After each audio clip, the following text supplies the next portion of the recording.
can't take you anywhere, Dan.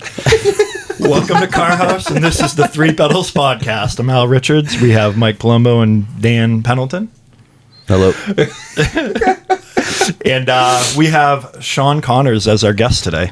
Sean Connery. Shawn Connery. Oh, yeah. And if you don't know, that's G60 Tim's brother. Thanks, everyone, for listening. If you're first time, welcome. And if not, thanks for coming back. And what you degenerates been doing this week? Actually, it was pretty busy. I got a bunch of shit done. So, Saturday after last week's podcast, I went to work. I'm sure you saw the picture. I just dismounted all of the 19s that I have. Got the Helios wheels dismounted. Dropped all of those wheels off at Powder Coat. This week, I went by his shop. His son drives a B8 S4, so he needed help with a decarb service on it. So I ended up helping him out with that to try to kickstart the hey. And he also still has a set of Rabbit wheels for like the Mark 1, my Golf. What, the 82 Rabbit, the diesel that I have. I bought a set of those 16-inch RS2s. So he's had those for a while. So he's got them all stripped. We're going to do brush lips and then probably like a flat silver face. Do the faces come out of those? They're two-piece. Okay. 16-inch. I I think have those a set, are a but weird... I've never taken them apart. I think those are a weird... Those might be 4x... Shit, I don't even remember what bolt pattern. I think it's 4x114 is the most common, right? Yeah, right? That's what my RSs were. They were 4x114. I had them dual drilled to 100. Yeah, so the offsets work with adapters on the Rabbit. That's cool. So you have to get like a certain... You know, if you're going to run a 15 or 20, you have to have like... I think those are like a 50 millimeter offset. So it's like... It took me a while to find them. But now he has 4 sets of my wheels. But... yeah, I did that, and then Kim bought an Arteon on Monday. Dan's Marketplace finds. Yeah, right.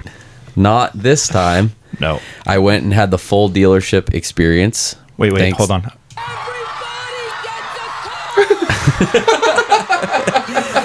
It wasn't for me, though. Oh my God, it's still going.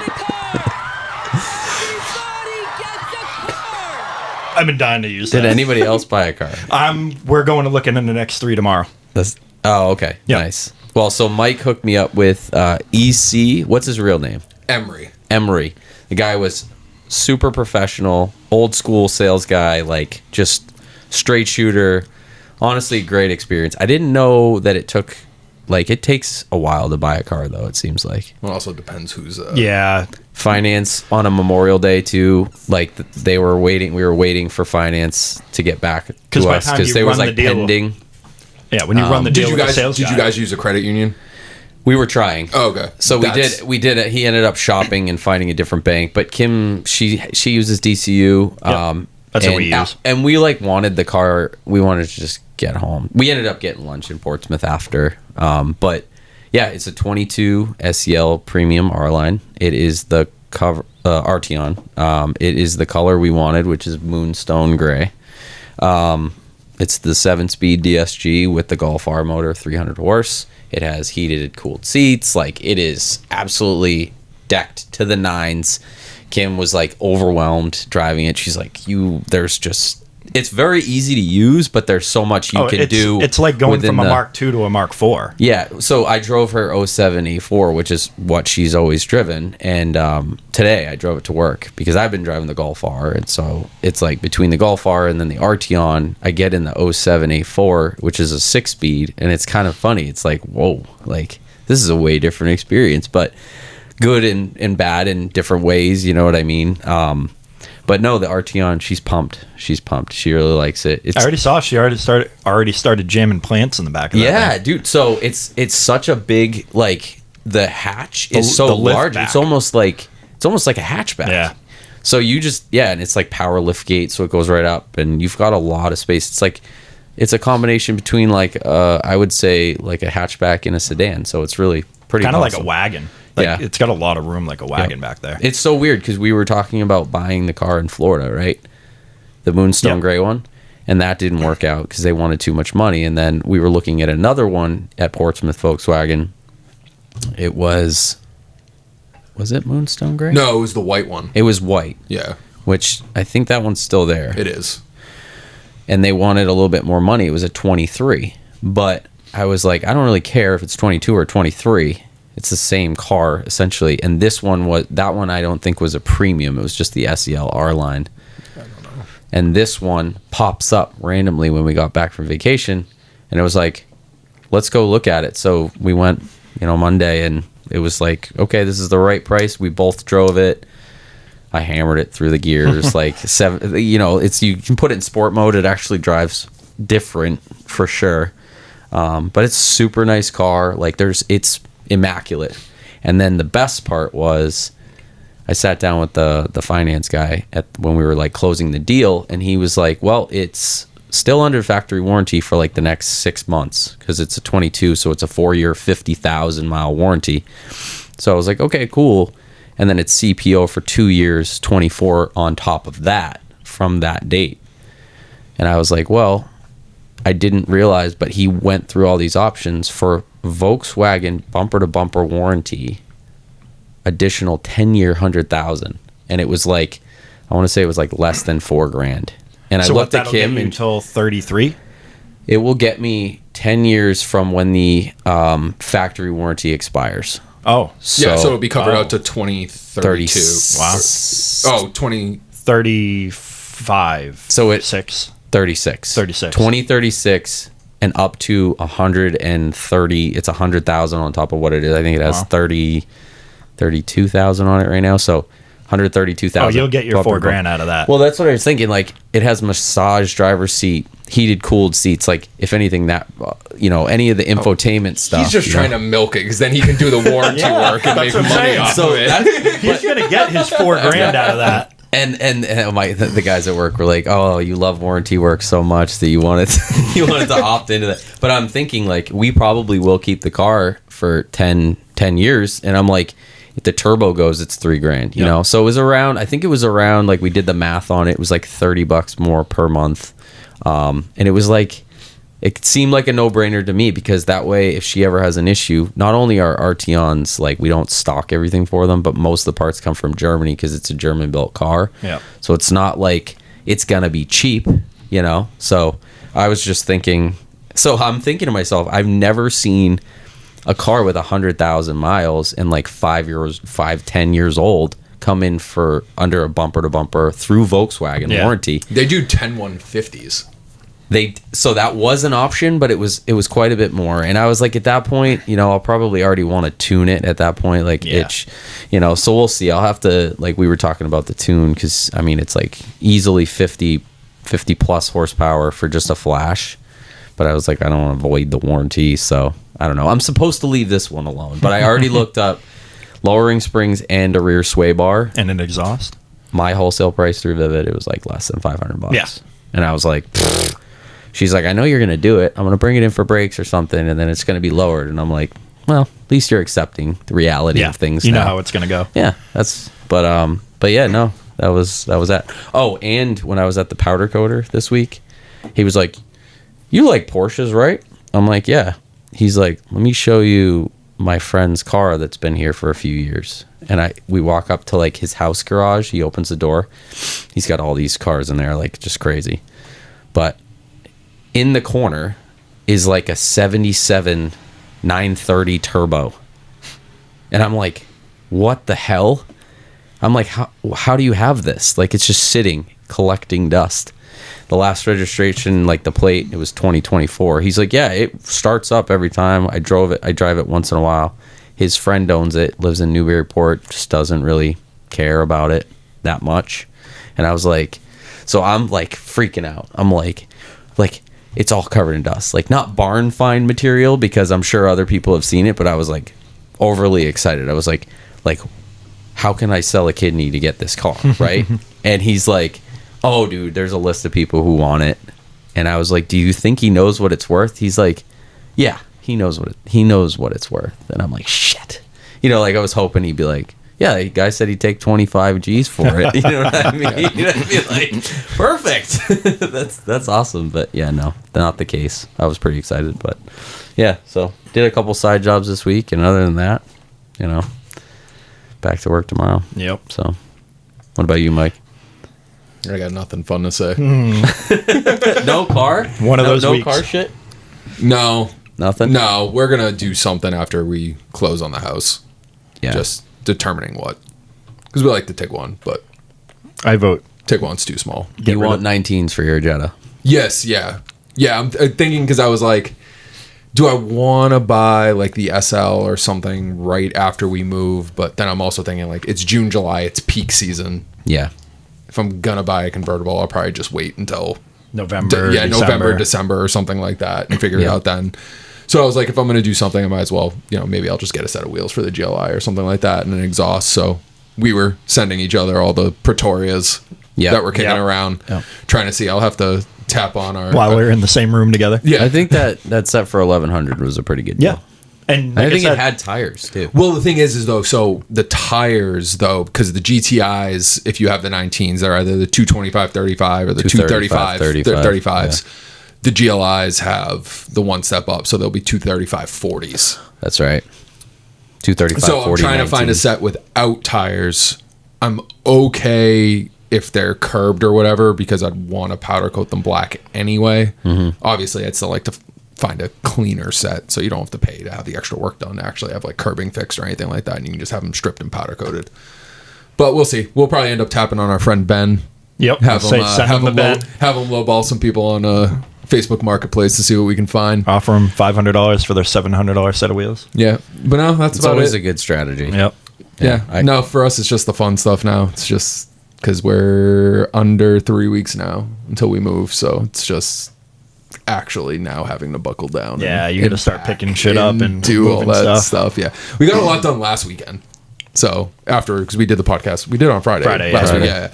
Saturday we ended up pulling everything out of our shed, made a bunch of dump runs, got rid of a bunch of stuff we didn't need. But now it's like just the focus on the rest of the house and starting to pack that stuff up. Shawn has been busting ass. She's been like at night.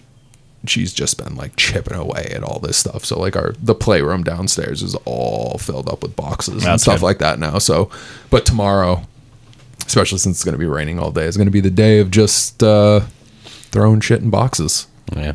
And that's pretty much it. It's supposed to rain for like the next week. Yeah. Well, then I'm losing a bunch of times. I have to go away for work for 3 days, Monday to Wednesday. So just kind of lose all that time, which is not fun, but it's work. Be what it be. Yep. Yeah. It's a dirty game. How about you, Al? I'm going to look at a car tomorrow. So I'm the X3. Yep. Got a haircut in the morning, go to work for a few hours, do some breaks, and then we have an appointment to go look at a white X3 with, I'll show you a picture later, but it's like a baseball glove. Nice. Like tan interior. Like the orangey. Yeah, it's like, it's not tan, but it's not brown either. Yeah. What do they call that? Is that the cognac? Yeah, I forget what like they call it. The baseball glove. They actually, you just see, the TT Roadsters the and TT shit that had the actual baseball stitching and stuff. That was so sick. Yeah. I see them pop up once in a while, but I want to see what they call it. But it's that. Yeah, that's a cognac. Yeah, all right. Or cognac. I wonder, interior amberous Atlas gray merino leather. It says gray. Let me see it. Is it two-tone? I don't know, maybe. Like, you don't have a picture? Right, oh, that's sick. Yeah. So, like, she's all about the color. Yeah. So, we're going to So, what are you going to do? Get rid of the Taos or the So, this started last weekend. M240, right? We're going to get rid of the M240. But she was looking at trading in the Taos. And I was like, well, fuck it. Just get rid of the Taos and the BMW. Just ship them both. She's like, well, you still need a car for the winter. And I was like, well, figure it out come October. Like, it's not a big deal. And oh, that's right, because you wanted to modify the Taos, right? Yeah. So that's no, another. It's coming back to me. So anyway, so we decided that we don't owe a lot of money on it, and we won't be able to replace it for the money that we owe on it. So I'm gonna take over the Taos, and then we don't owe anything on the M240, so trade that completely in. And CarMax, I already have a set price for CarMax, so we're getting that. But get rid of that, get the X3, and then I'm going to start looking for lowering springs and for the Taos.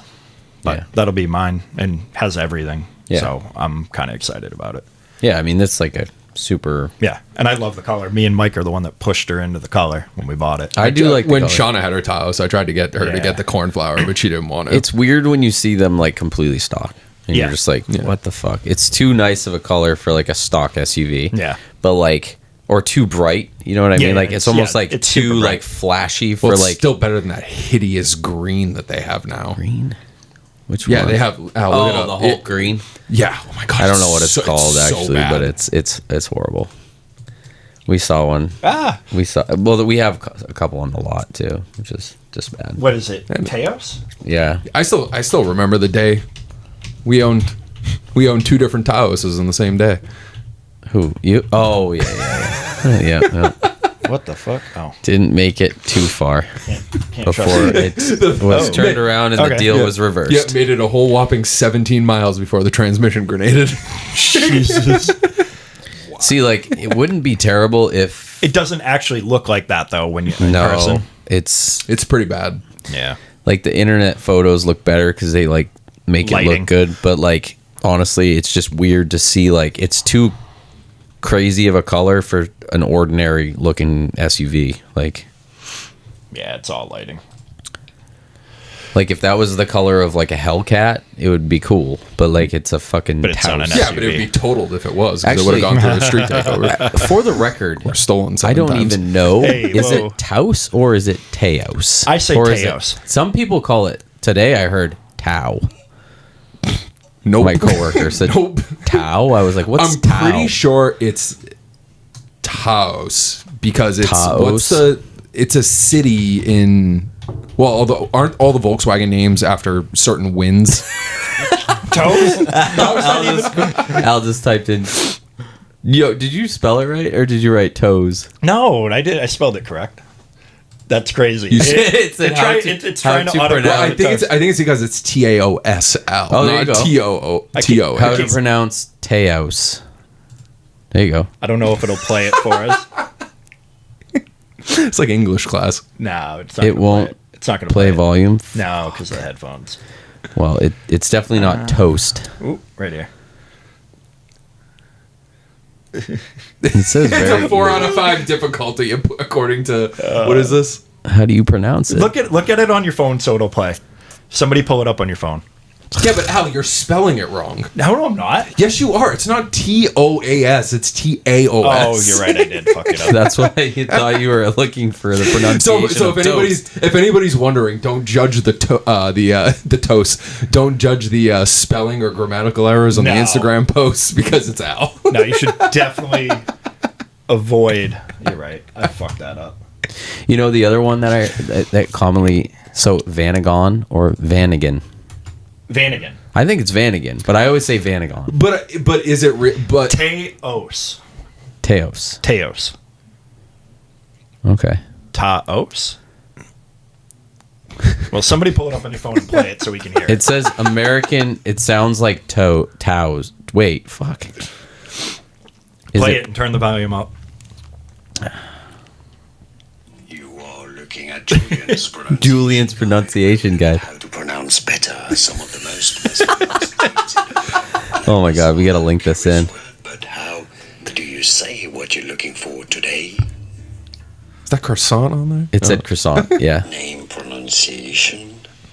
Town in New Mexico. Oh, that's right. Yep. States. In Spanish, Taos. Taos. Taos. Taos. In English, Taos. it said Taos. similarly as So it's not Taos. No, it's Taos. That's Taos. what is. What did I say? I think I said Taos. You might have said it right. Yeah. Toes. It's not Tau. Toast. My dad just called. I should have put him on live. Oh my god, that Would've would been have a been treat. fucking awesome. What up? How's the Corolla treating him? It needs a starter, but he needs to Fuck. get it towed down to me. Yeah. And my brother is supposed to go pick it up, and he's giving him shit about it. I don't know. I was like, figure it out. Yeah. Got to get it down here so I can replace it. It won't start. No. So he's gonna need to get it towed. Yep. So Yeah. figure it out. But yeah. Just going to look at a car, and Cool. I'll be driving the Taos Taos. as my new daily. Yes. I'm glad we cleared that up. Yep. We And then should I'm also going to look start up modifying it. Vanagon at some point. But Vanagon. I'll look it up. That's fine. Yeah, that was a good detour. Yeah, we'll have some fun after we end up selling the house. Yeah. Shawn is debating what she wants. Yeah. Would she just I say you toss the Jetta and the... So I'm still thinking of Take one. tossing the GLI. I think you should get a Touareg, like an executive, I know we had already crossed that bridge though, because then you can tow your shitty SL500 when it breaks. When it breaks down. should be fine. Should be. No, those are pretty reliable. Yeah, but she's like, because we had talked about a CX90 for a while. Yep. Because I really like the CX90s, but then I'm also like, we have a 3 and a 2-year-old. Like, that's way too nice of a car to have the young kids in because they're gonna completely fuck it up. Yep.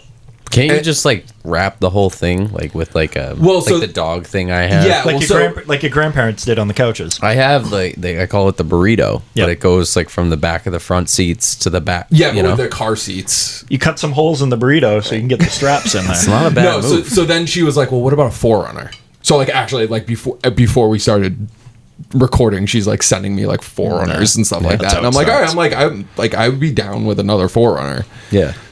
But then it's also, because we were downstairs when we were talking before Dan got here, it's like, to get a decked out Tacoma is like $60,000.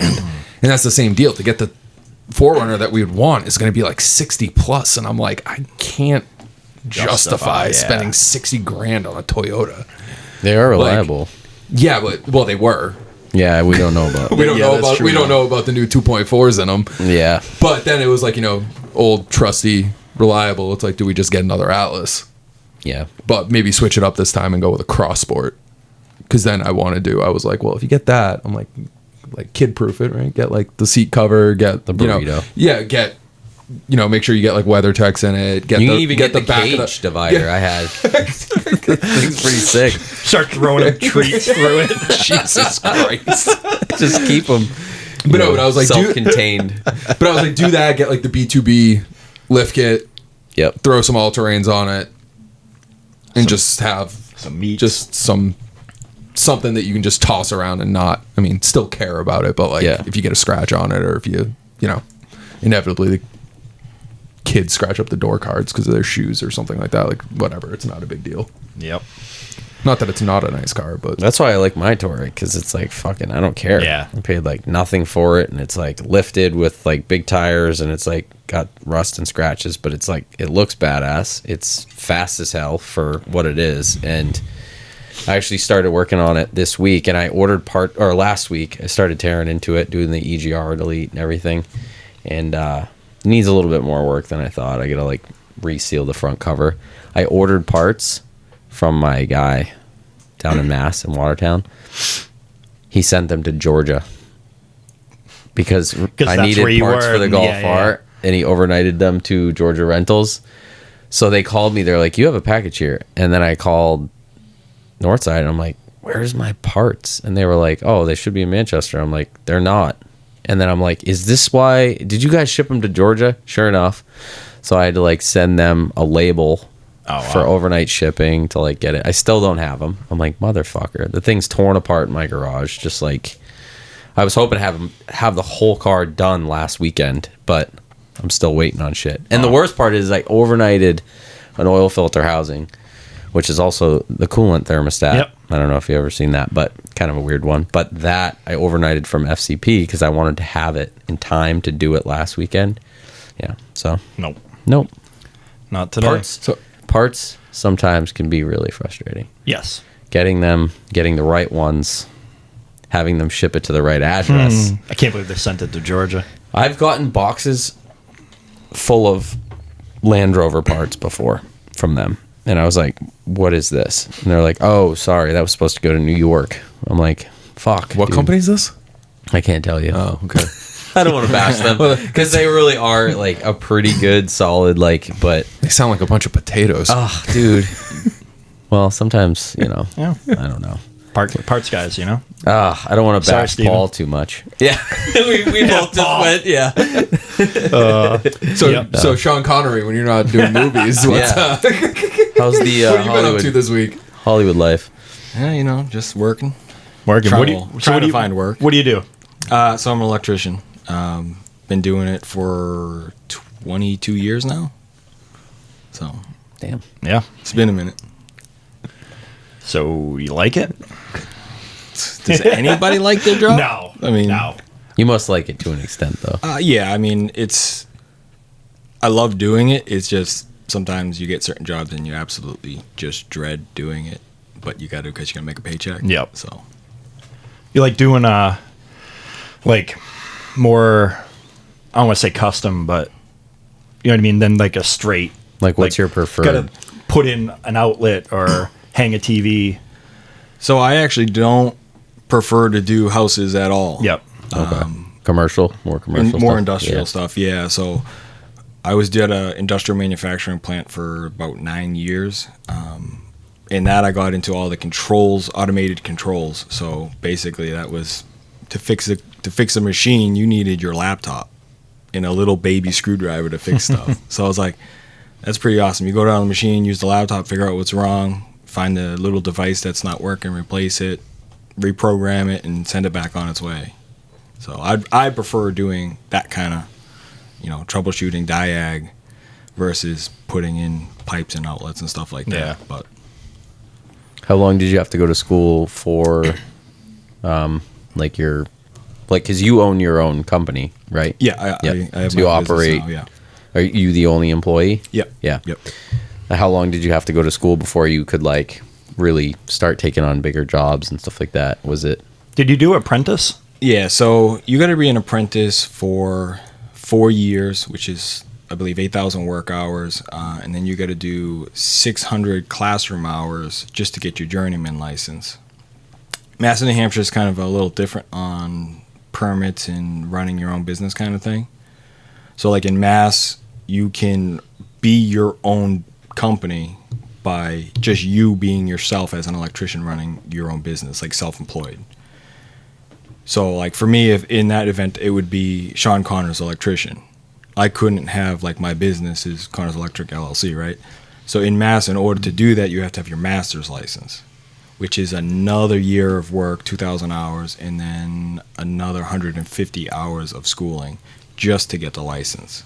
Wow. In Mass? Are you licensed in Mass? Mass in New So you Hampshire already now. did all that? Yep, it's all done. Nice. Yep. And then you got to do Mass is 15 hours of continuing education every they're 21. 15 hours of continuing education is just New Hampshire, and then Mass requires an extra 6 hours on top of that. It's only every 3 Seems years. weird, so, yeah.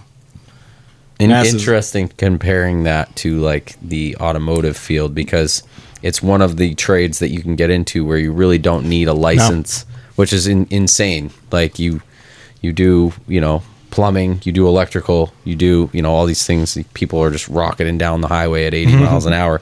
But no, you don't need any credentials. Just come right in, just, start turning wrenches. Just get in here and start Insanity. taking it apart. Yeah. Yeah. Laura gives me shit. She's like, because I forget shit all the time.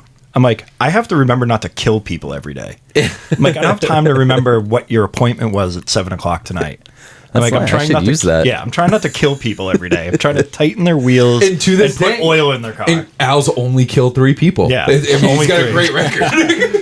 The percentage is low. They had it coming. They definitely had it coming. But yeah, it like you said, like you can just walk into a dealership and Yeah.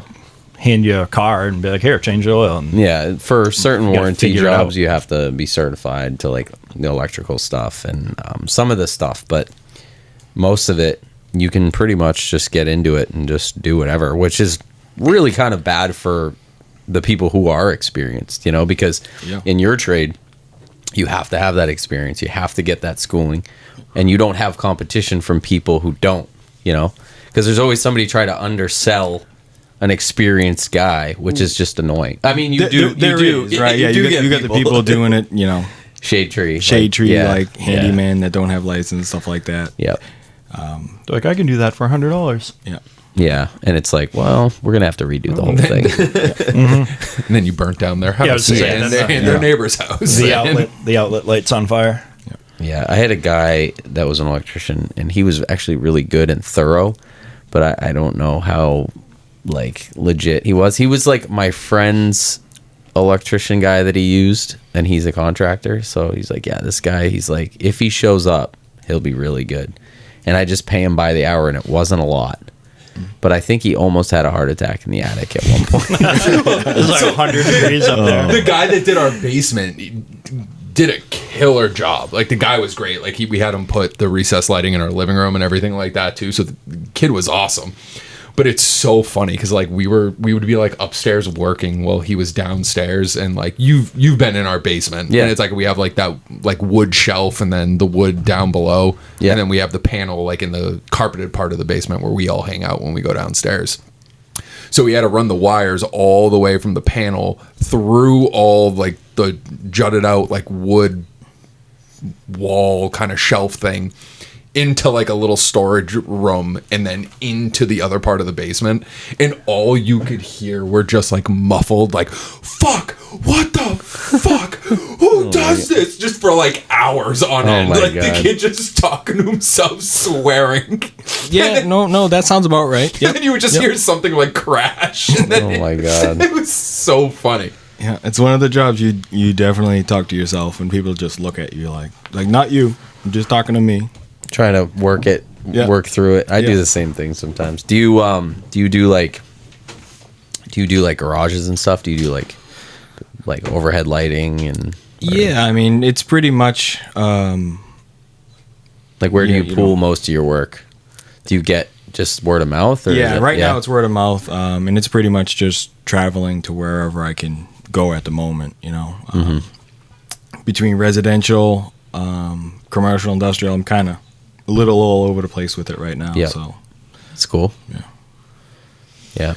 I have a guy that's local. He's like a huge Volkswagen guy, so he has a bunch of old Volkswagens, but he's been working on the garage. So put the panel in, and then it was like all the lighting, and then I had a separate garage door like company do the doors and stuff, but it's a massively expensive undertaking when it comes to like fucking anything. I feel like housing, like commercial, like garages, like it's just, I mean, there's definitely a lot of money, it seems like, in the industry. Not to say that he's like, he's reasonable, I'm sure, but yeah, I mean, it's a lot of man hours sometimes too. Yeah, I mean, honestly, sometimes that's where all the cost money is time. Yeah. Even just pricing out jobs, I get the material, I look at my cost, and I just sit there, and I remember back to when I got in the trade, I'm like, how has this gone up this drastic? Yeah. This is insane. I'm like trying to give people pricing, and I'm like, yeah, this is going to be a fortune because it's, I mean, copper wire has gone up drastically too. So. Yeah. On my garage, like out back, the big one, it's, we had to do all exposed, like, tubing conduit. Yep. Like, so, I mean, it's kind of an art form almost when they're doing it, because it's like every bend and everything has to be like kind of calculated. Like, what are we going to run over here? What do we got going on here?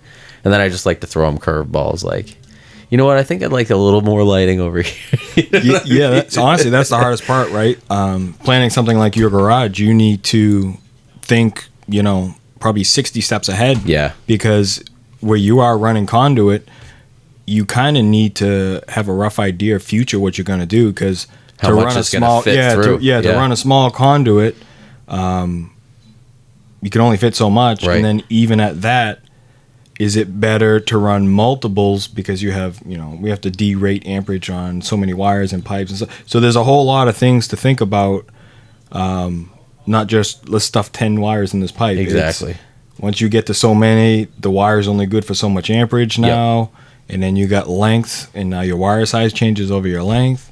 And the downside with like the conduit is it basically doubles your cost, because you got not just the price of copper, you got the price of conduit and all the fittings and everything for that too. Yeah. So that really starts adding up when you get into like that's more commercial style wiring. Yeah. So like once you get into that, your cost starts just insanely climbing, because you're basically doubling everything. Yeah, because everything has to be, Yep. And he even.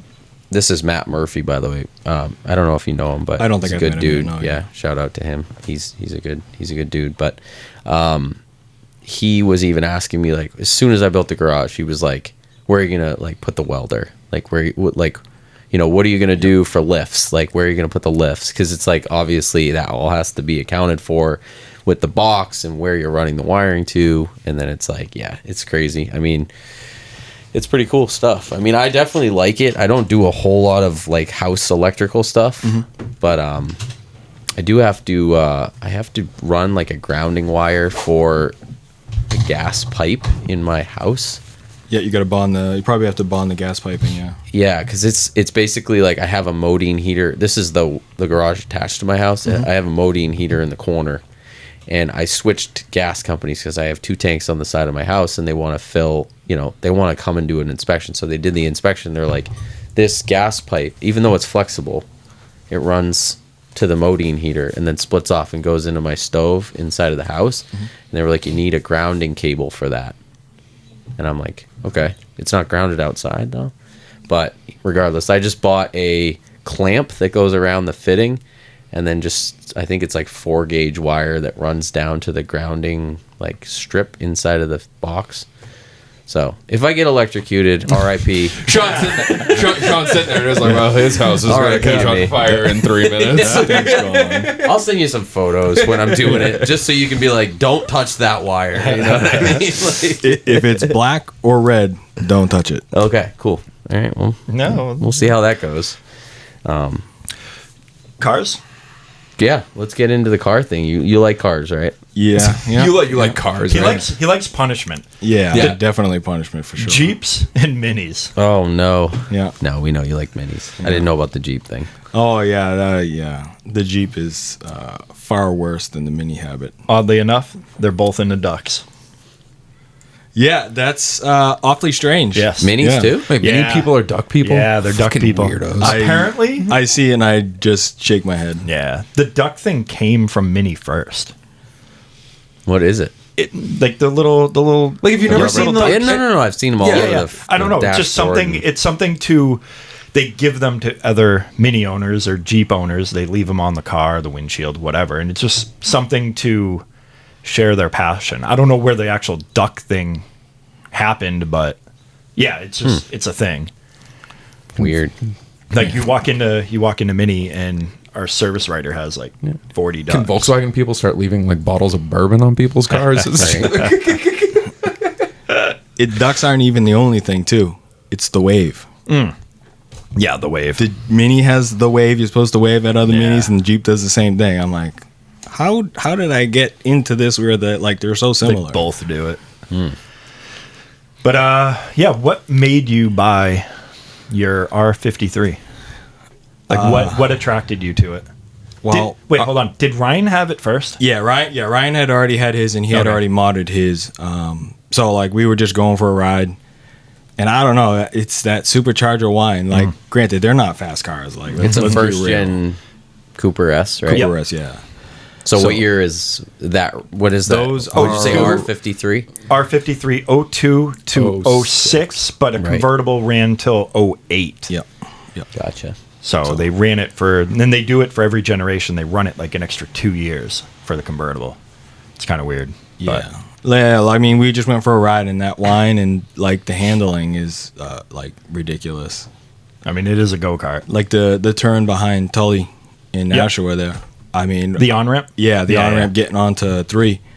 I was doing 100 with my foot to the floor and never lifted, and it never screeched tires, and it just kept accelerating up through the turn. I was racing, I think it was a Lightning, and the guy, he was next to me like when we jumped on it, and then like I just came out of that turn and looked back, and like I could barely see the truck. I'm That's like, awesome. yeah, your truck's fast, but not in a turn. No. My car is fast in a turn, not in a straight line. But they can be fast though in a straight line, right? I mean, You can. It just takes so much money. So they come with 164 BHP. I haven't had mine dynoed, but our buddy Ryan did, and he was at about 205 wheel. And I've got a little bit more cam and injector and stuff to him, so I just say I'm at like 210. I don't Yeah. actually know where I am. Yeah, because But- you do under pulley. So I have a 17% underdrive supercharged pulley. I don't remember what the specs on the cam are. Yeah. Injectors, tune, all that. Intake, fun- exhaust, intake, the exhaust, normal bolt-ons. header, all that kind of stuff. But to get to like 300 wheel, I need to spend like $6,000 wow. because I need to do standalone ECU. I need to upgrade the supercharger. I need to do a head. It's just like I'm not. And there's not a lot of companies for it either, so you're stuck with a few choices. Yeah, right? a few choices. Pretty much the only company that I'll ever buy that stuff from is it's like Revolution Mini Works. He's in California. He basically holds like the Mini records, and he does Porsches and stuff like that too. Mine's not even like dyno tuned. It's a box tuned from him, and I don't know, it moves. Yeah, It rips. Like, What size wheels are on that right now? right now they're 17 8.5. Now, I think the last time I talked to you, at one point, I remember obviously Wolfscart. Back in the day, I remember the car was always Alpha Class, right? I mean, I think I've only been inside once. it was probably the last year you took it I too. think so, yeah. Well, it was Alpha Class quality. Like the car Oh, was yeah, just insane. 100%. But you did like a lot of work to get the fitment and the air and everything done, right? You did air ride and all that. Yeah, I did in the beginning, some questionable things to get that thing as low as it was. Yeah. What were those things? Hold on. we were coming back from Staggered when it was at the golf course, right? Yep. Golf course. Remember we stopped at the pizza place? Oh, yeah. So we're coming back from Staggered, Yeah. and he was rubbing the whole way. We pull into the place. I was still static at that point. All right, either way, Yeah. it was tucking in the back. He ended up taking the arch off and cutting behind it so it stopped rubbing, and then jammed the arch back on. No, well, whatever. Yeah, no. So like in the beginning, like when I first went air, I had to use a Mark V strut for the front, and then a Mark III bag, and then I had to. I don't remember exactly how I was able to use a Mini specific camber plate in the front. Yep. In the rear, I had to use. I think it was a BRZ rear airbag strut. Okay. The problem with that is the BRZ must be more of like a straight in line. Yeah. Because it had the spherical ball on it, and the Minis are more of an angle. So when I came up to help Al one of the times with his, We doing the trunk setup in the Golf R. Yeah. We went to go get parts, and we were slowing down to a stoplight, and the strut literally snapped in half and poked out the bag. Oh my God. We limped it. He just jacked the air up in the other side, and we just limped it back to my house. And then Tim came with the factory coilovers that he had. The stock, not stock, but whatever. Came with the rear coilovers, and we swapped them out. Yeah, and you had like a lot done to the interior too, right? Like I thought you had like custom. I mean, I would say seats yes and no. I mean, rear seat delete. Yeah, rear seat delete. I built a custom, false floor for that. But a roll bar setup for the back. I didn't like the upriggers because it was like one whole unit. Yeah. Fixed back, right? Yeah, the fixed uprights needed to be welded. So I literally, because of the Jeeps, they have these billet clamps that they kind of hook into each other. So you can't really see them unless you look for them through the side window. But those are in there. So my roll bar is technically 3 pieces. Yeah. Oh, that's the same thing we used for mine, right? I think you got them for yours too. Yep. Yeah. That way it's easy to get them in and out because that floor piece, without that being modular, I would never be able to actually have like a full floor in the back there. Yeah. And then I have the full race seats in the front there. That's a pain in the butt. And then the most, I don't know if it was the seats were the most expensive thing I've done, but for the interior. But I literally had Al order me a full anthracite headliner, ABC anthracite pillars. Yep. And then there's plates for that all in there too. The rear wing from the John Cooper works? That's from the GP. Yeah, the GPs had that. Yeah. Same thing. The rear spoiler. The rear spoiler is not. That's a Germany only option. I happen to. It looks like the Honda Civic used to have the spoon spoiler in the back. Yeah. I saw it. I'm like, man, I really like that. And then I just happened to see it on a Mini somewhere, online, and I literally hours or weeks and months just searching and search. I finally found it and found out that it was a OEM Mini part. Wow. So I literally got the part number. It's OEM Mini Germany. I sent it to Al. I'm like, hey, can Steven get this part? Did he? Yeah. Yep. He can order German stuff? Everything but the non. Oh, because it's BMW. Yeah. But everything but the arches that Yeah. don't have the marker lenses. Yeah, in them. so that's both- the only thing they won't ship Both over. my front and rear arches have their factory Mini from like I don't know, I think Germany or something like that. But they don't have the French fry, the the French fry lights. Yep. Yeah. So those are literally factory with no lights in them, and That's they just cool. look Yeah. as It's because of bumper Euro- regulations yeah. in Europe. Yeah. Euro spec. Compared to, that's cool. So, but you did change the car. You put coilovers in it now, and it's like different, right? The only thing I've changed so far is basically just take the air out and put the coilovers in. Okay. Yeah. You still drive it? Yep. Yeah. That's why I put the coils in. I was kind of getting to the point where, like, you know, I mean, let's be real. I'm not the youngest chicken anymore here. But I just want to I just sitting there. I'm like, it sat in the shop. You know, it was broke. Like, I'm like, I don't drive it. I'm like, I'm either gonna sell it or I need to drive it. Yeah. And that's why I was like, I just want to get in, turn the key, and go. Yeah. Like, I don't need. It's probably lower than I would like it to be. But like talking with these guys earlier, I didn't drive it enough after I put the coilovers in.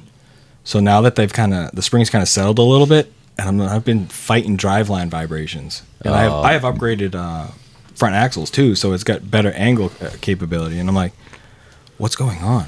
Like, why am I getting this? And then like Thursday on the way to the shop, I'm driving and I hit a little bump and I heard it come up and rub the body. I'm like, it doesn't rub the body. I'm like, why am I rubbing body now? And it's like, oh, they kind of settled in. I gotta raise the car back up a little bit, so I'll have to raise it up and then go see Alpha alignment. Got to get an alignment. Yeah, the special alignment Yeah. that Al has I to have do to- only for my car. So our heads clamp onto the tire, but on low cars you can't roll it forward because it hits. I have to zip tie the heads to his wheels. Could just come see me too, because I have the ones that clip onto the wheel. Yeah, That's an option too, Yeah. Can your car get onto a rack that goes up? It's pretty low pro. Is it? And I have boards too. Yeah. But I mean, Yeah. you obviously got your system We have down. So I just zip tie it. he's a factory mini tech too. So Yeah, but I zip tie him. I only do it for him and Tim. That it's a pain in the ass. They're talking about getting a new alignment machine because we need one. But because it's like Windows, I want to say it's like Windows Home from like 05, and like is it a Hunter? Hunter cannot update it anymore, and same. we're at 24. Yeah, So we're like, we're selling new cars that we can't do alignment, like adaptive cruise control adjustments on or anything. It's going to become a problem, and that's when they'll. You know deal how with much it, they but charge for a new computer? It's like 10 grand. Yeah. Yeah. For a computer with their software on it. It's crazy. I just did a job this week. It was $8,000 out the door. So just don't bullshit like it's a fucking huge expense to a multi-billion million dollar they can afford corporation. It's just crazy. It is what a they lot of ask money for a computer that you could technically get at Best Buy. You know what I mean? So we ordered it through Hunter. They had it all set up, the new one, and then they were like, "Oh, we just realized that it has to be a Volkswagen. It has to be bought through Volkswagen's tool program because they have like a lockout key." Yeah. So he tried calling them. And they're like, "Sorry, you need to source it through us." So we already had it. The Hunter guy had to uninstall everything, and then I'm like, "So where's the new one? Where's the new one?" This was like 2 years ago. Oh Jesus! I'm like, Jesus Christ, man.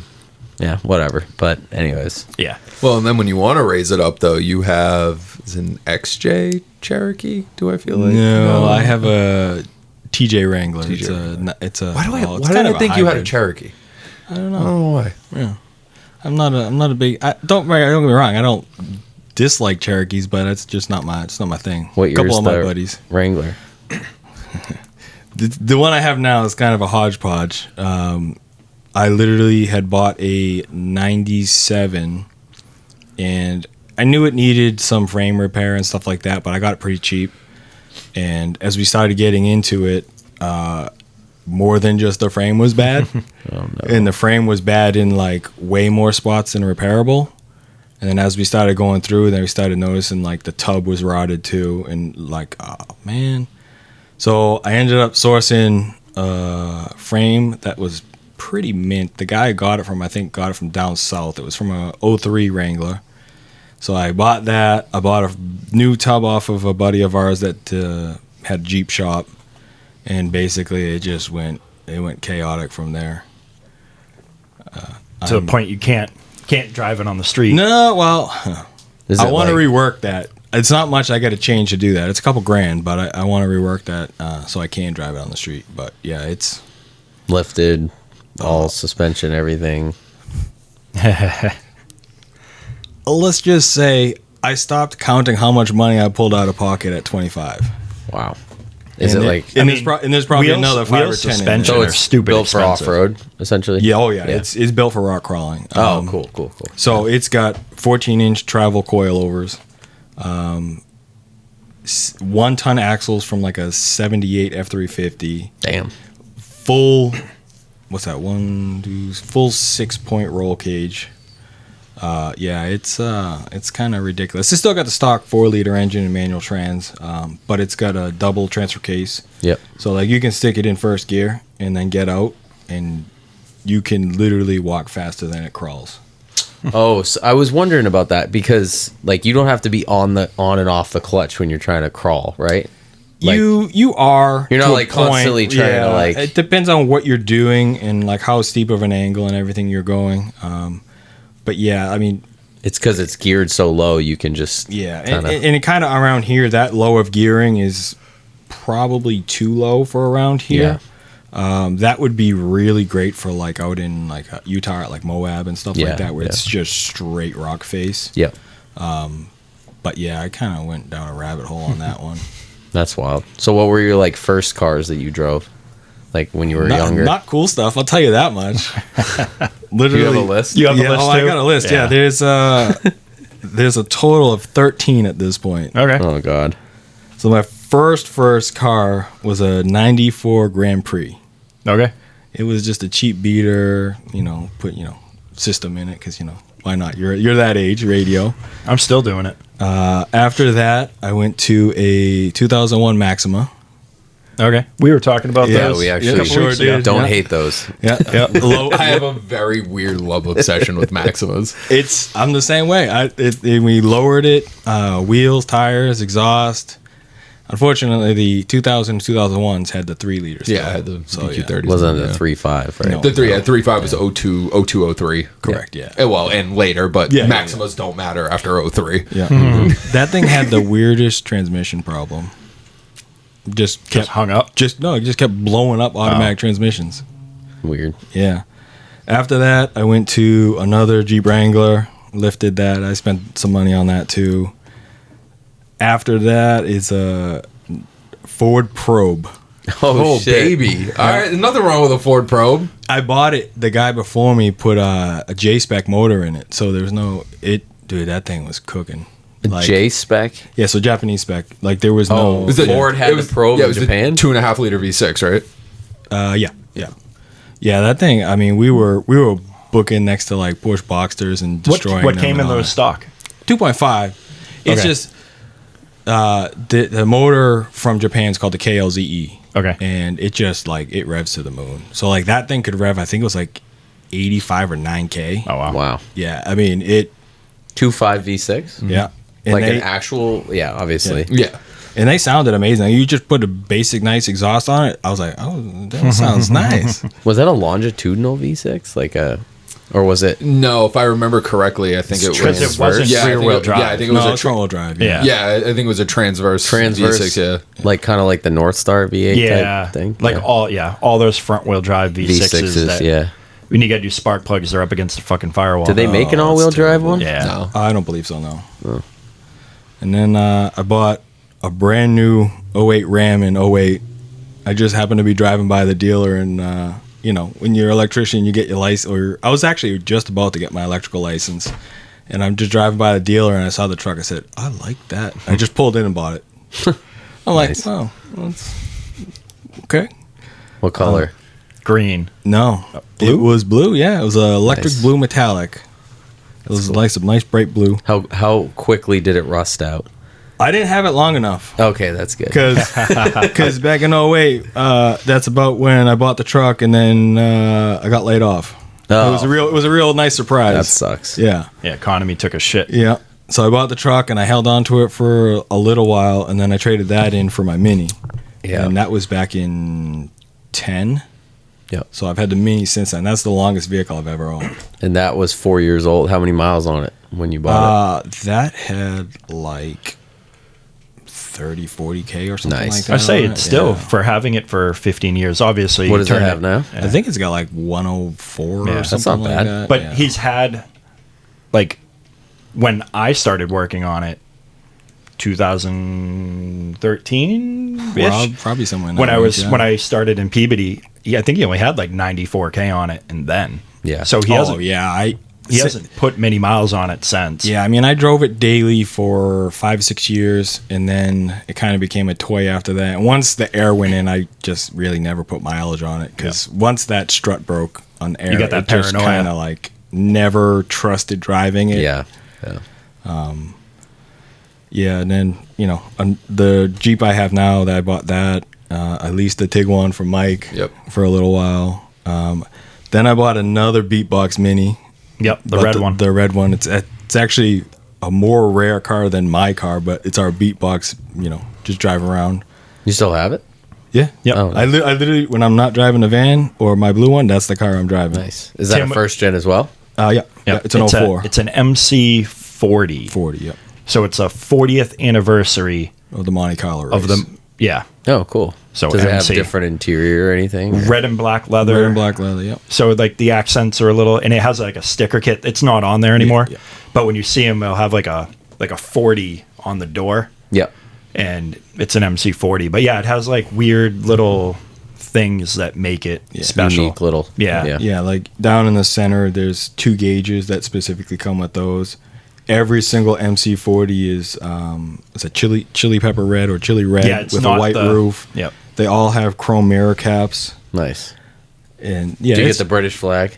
no, it's just a I've just a seen plate that. number. No, Yeah. people have it. So when we bought it from a girl we know, I bought it from a girl I know. It had just like a black checkered vinyl on the roof. Yeah. We instantly took that off. Yeah. Is that something people put on? That wasn't Yeah. like a Oh, factory. yeah. They're No, factory. that- They're that's factory up. options. You could literally go through Oh, like you the could. mini That's book, what I book, thought. and you could Yeah. buy all that. Because they had white roofs, so like they would. Well, it's not just white roofs. I mean, you could get white, black, or body color. patch. Yeah. Body color. Yeah. You could get different color roofs. Yep. Yeah. Yeah. That's kind of weird. Yeah. Like the first gens, even going into the second gens, they had a lot of options, Unique stuff, options, unique yeah. colors for 1 year. Same thing with interiors, and So what is the Holy Grail? Is it the John Cooper Works nope. Gen A 1? GP. no, all right, GP. Yeah. But the GP's a newer one, right? Or newer. No, it's R56, they right? still made it Oh, they still- 53. they Yeah. did? The first generation they made a GP. And that's like their club sport car. That's Like it's a their race car. I mean, it Yeah. doesn't. It comes factory rear seat delete with. Is that the one with a you sent bar me in the back pictures and of, stuff Al? like that? It was you had one at your dealership at one point. What was it?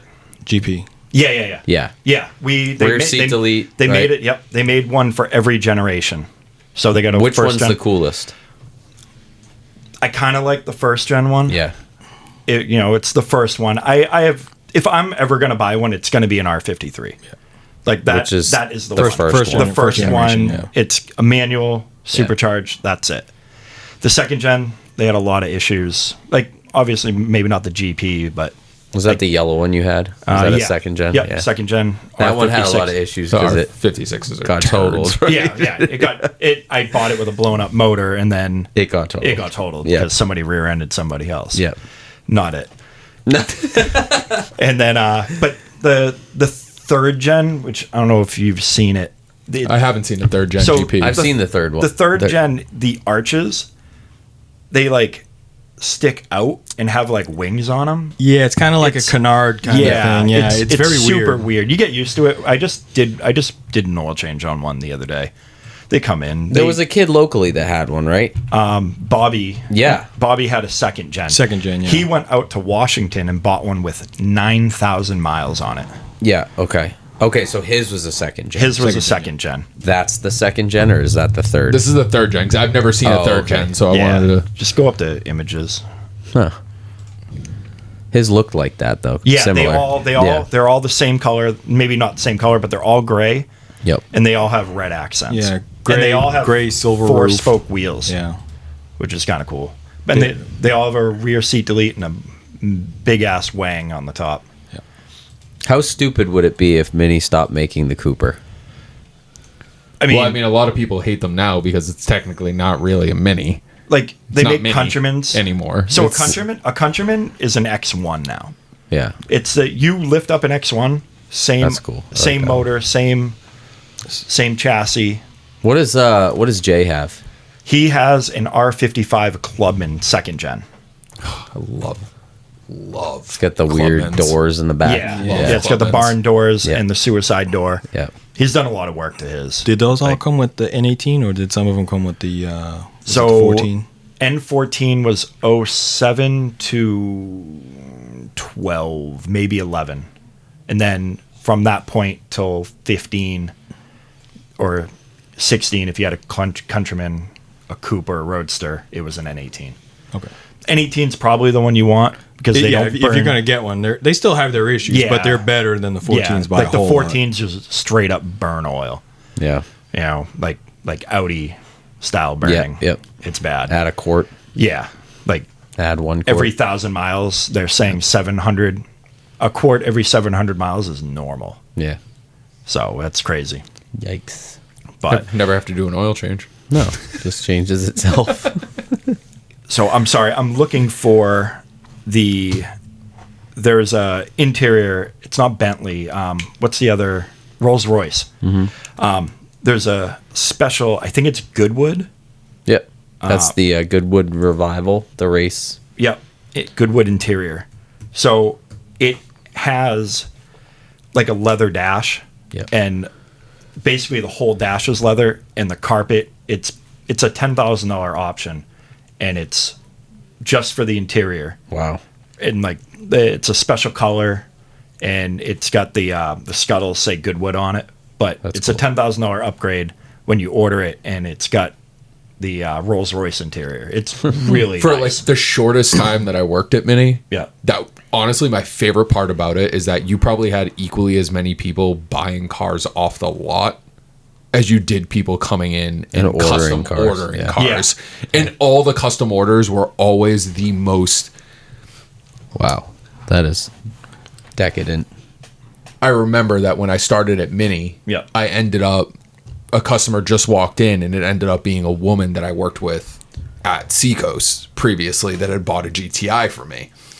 And she was coming in to buy a Mini, and she ended up custom ordering one. And it was the most absurd combination of stuff. But it's what she wanted. It was like that weird, like aqua kind of blue color. Yeah. With like an orangey tannish interior, with a white roof, with black wheels, with the stripes, the British flag on the sunroof, They like love on the their- sunroof. they love their stripes. Like it was just Yeah, they do. I mean, my car came with stripes on it. I took them off immediately.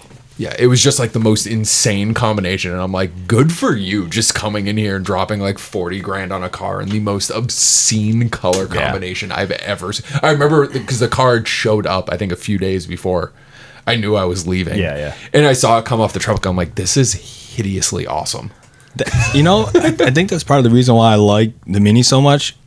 You can just so much customization. Like, don't get me wrong, you can do a ton with the Volkswagen and stuff like that too. But not from the factory. But that's what I That's mean, the like- thing. They're so bored. Like you have to buy your run of the mill off the lot. It's and then, all OEM. It all fits, and it's all like it all looks exactly like it's supposed to. Instead of like an aftermarket part that's like it fits good, Yeah. or Yeah. you got to spend through the roof money on an aftermarket piece to make it fit as good. I'm still shocked to this day I haven't owned a Mini. Yeah, I mean, like one day I might grab another one if something comes in cheap. I'm not gonna lie, I did fall down a rabbit hole on Marketplace the other day where Looking for I started looking at Clubmans. and Well, I you was had like, that. You had that R60 that was across the street from his house, like diagonal. Sat there for years, and he's like, "One of these days, I'm going to go over there and ask him what's wrong with it and if they want to sell it." And then one day it was gone, but like it sat there unmoved. Yeah, it was literally like that weekend because like the kid and his wife, they would always just like go for walks or like run up the street and stuff like that. Not the friendliest people in the world, but I was like, you know what? I told John, I was like, this weekend when I see them walking, I'm gonna ask them about it. And then I was driving home from work that day, and I saw it on a trailer and someone driving it out, and I'm like, fuck. It probably needed a clutch, chains, or a turbo. You know, Yeah. they're all $5,000. You know, Yeah, but I have an owl. Yes, obviously. Yeah. My car, you have so many times I send Al my VIN, hey, I need this part. Yeah. No, I have order it, get it, whatever, give them my price. It doesn't matter. And then, but yeah, I ordered a lot of special, especially when you're painting the car. Oh, my. I think I spent as much on all the random accessory clips and pieces and parts as I did to paint the car. Yep. Because at that point, I literally, all the black trim around everywhere, all brand new. Oh yeah, you did the roof. I did everything brand new on that car. Yeah, if you took it off, basically, if you took it off the car to paint it, replaced it. Yeah. Was it a full color change or no color change? Just refresh. Just a refresh. Yeah. Yeah. Painted the roof white. Yeah, right? I mean everything was already there. I had him weld up the roof, so there's no antenna on my roof. If I wanted to, like, I could pull the headliner down and then cut the square back out and put the antenna back in. But I had him because I'm like, I don't use FM radio. I'm like, I got a little Bluetooth thing and that's all I use. So like my roof is flat across the whole way. I forgot about that. Clean shaved? Yeah. Nice. Yeah, the car is. I mean, I love that thing. It's been through a lot of phases. Yeah. So how involved are you with your brother when it comes to like the shop and doing projects and stuff? Are you fairly busy with the electrical stuff or the electrician job that you're kind of...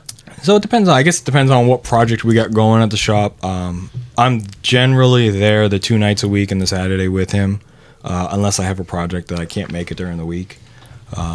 Generally there the whole time with him doing whatever that happens to be the project. Yeah. Obviously, I end up being the guy doing all the wiring. Like the big project we have now, it just hurts my head. The Jeep?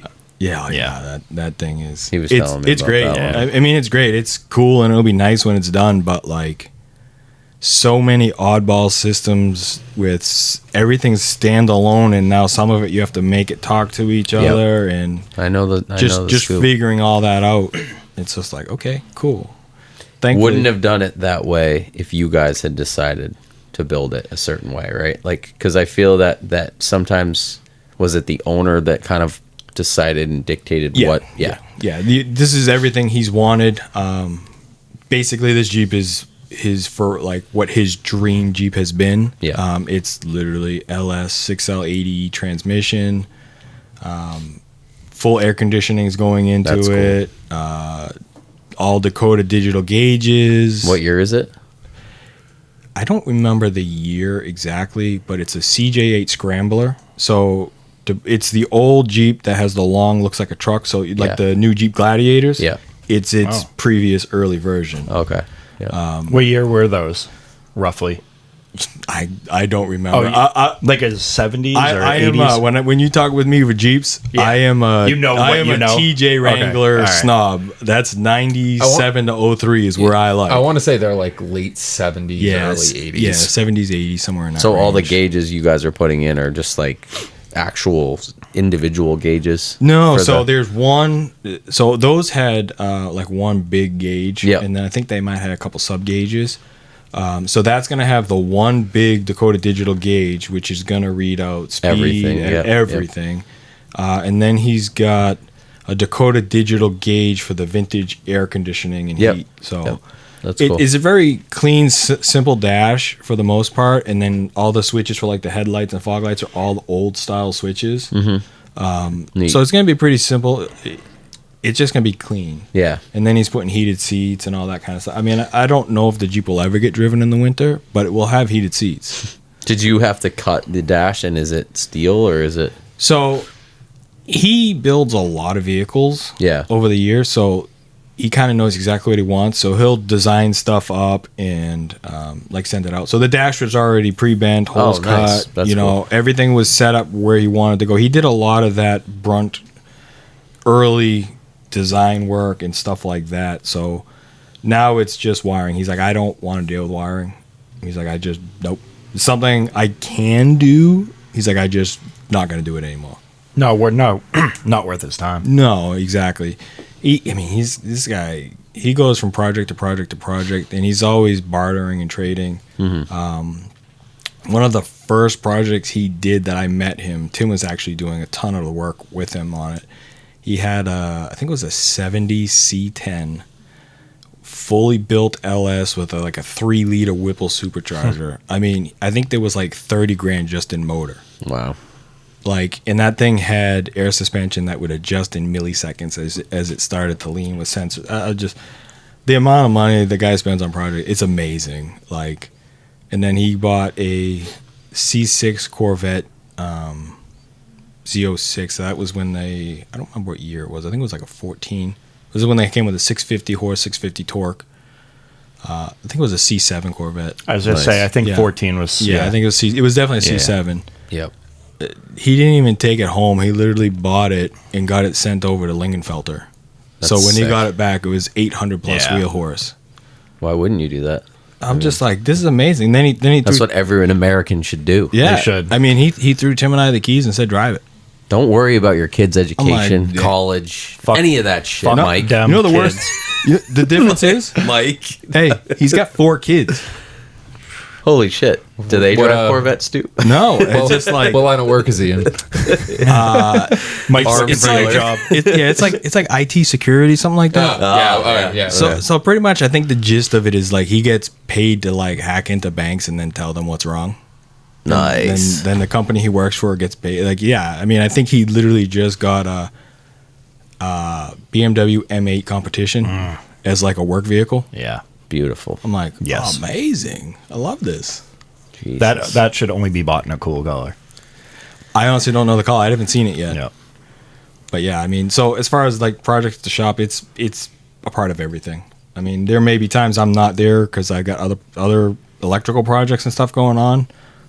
So we kind of let Tim run like the shop for the most part. Yeah. And then I'm basically just like a worker there for now. Yeah. And then like I just deal with my thing on one of my time. So When are you ready for your next project? Because I already have one lined up for you. The guy's a mini guy, and he has a Jetta Coupe Mark II with a lot of parts already, but it's early on with the build, early to the point where you guys could kind of dictate how it goes. yeah, honestly, He knows him. that's going to be like a Tim thing. He knows who he is. Oh, You know Jay? Oh, yeah, Sterling. Yeah. He has the white. I've been is that a trying Mark to I? push him. Yeah, he has the Mark 1, but he's got a coupe at his house. Yeah. Well, he has both cars. Oh, they're and both there. So I messaged him this week, and I was like, listen, I'm trying to get everything, as much of the cars out of there as possible. I'm trying to sell 4 cars right now.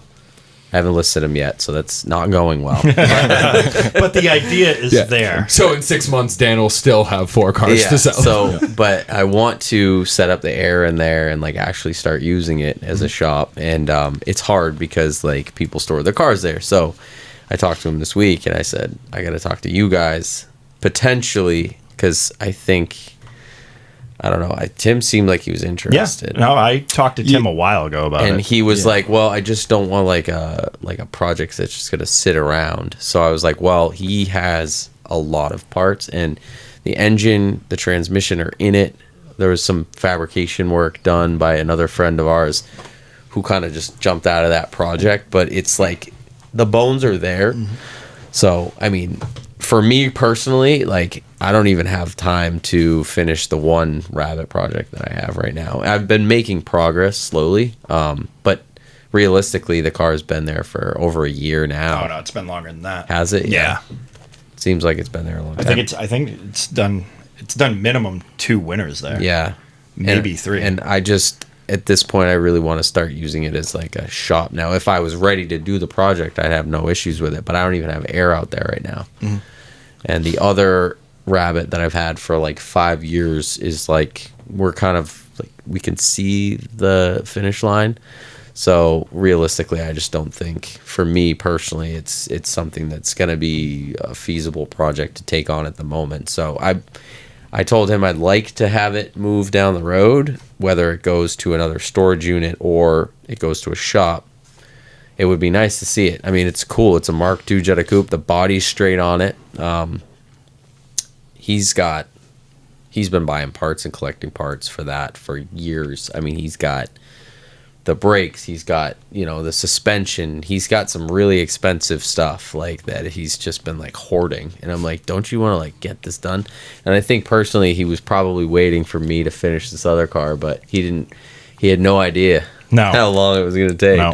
He's like, oh, he'll have that done this year. Yeah. He can get on mine. Yeah, Oh shit. It really is a surprise, like how long things take. Like It's like this time-consuming. Jeep. It's like, okay, we figured we would be, finishing up like right now, and it's like we're getting close to the end, but it's like every time I go to start doing something, it's like even for wiring, the cost of stocking everything, I'm like, I'll stock so much, but I'm not going to stock everything because wire is expensive. Right.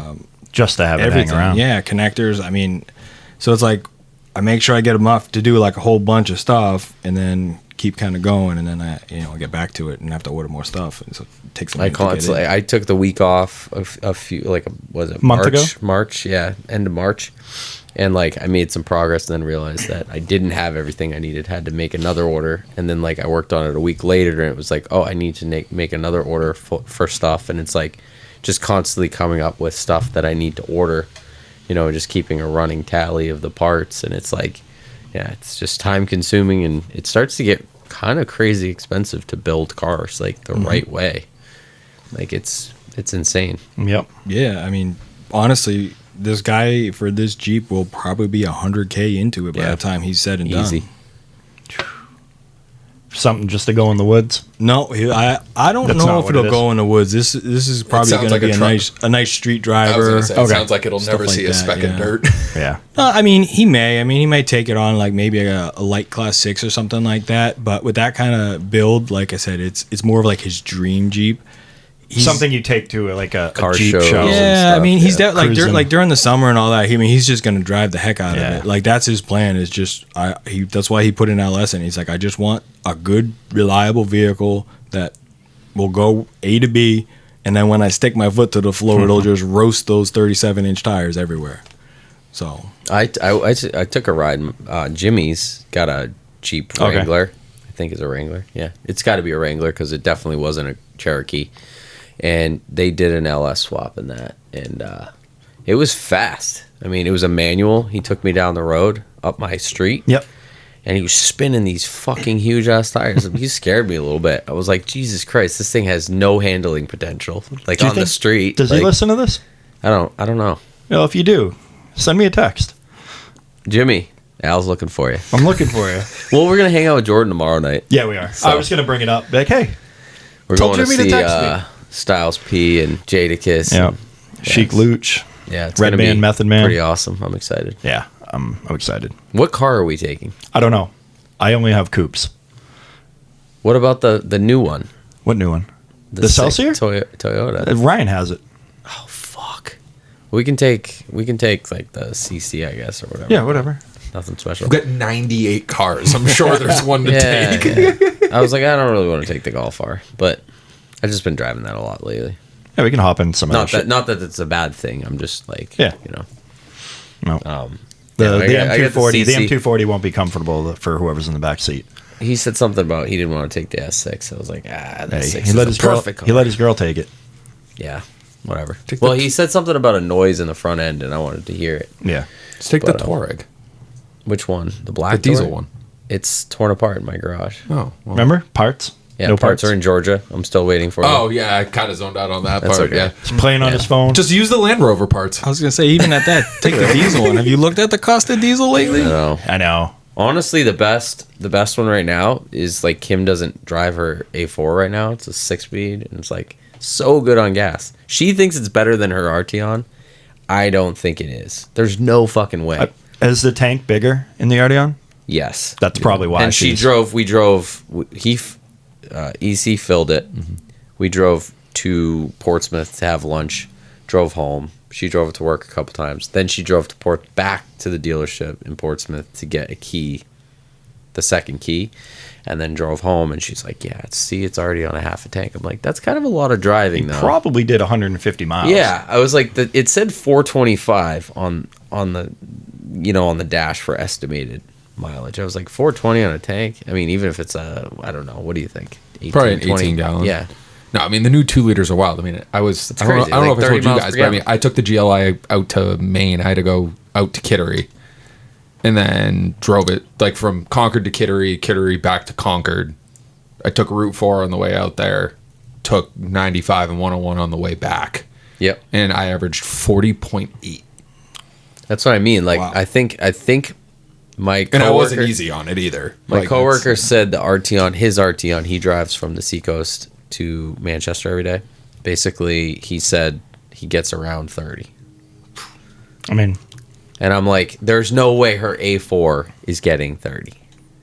I can tell you the minis don't get that. At least the first gens don't get that. no. Because the 4Motion system in the Arteon is like, it's like a coupled. So it's front wheel drive until you lose traction or need. Yeah. It's like every 4Motion. Yeah. Yeah. Whereas her Quattro is all-wheel Quattro all the time. So it's like fully mechanical, 6-speed. The only thing is that it's a manual.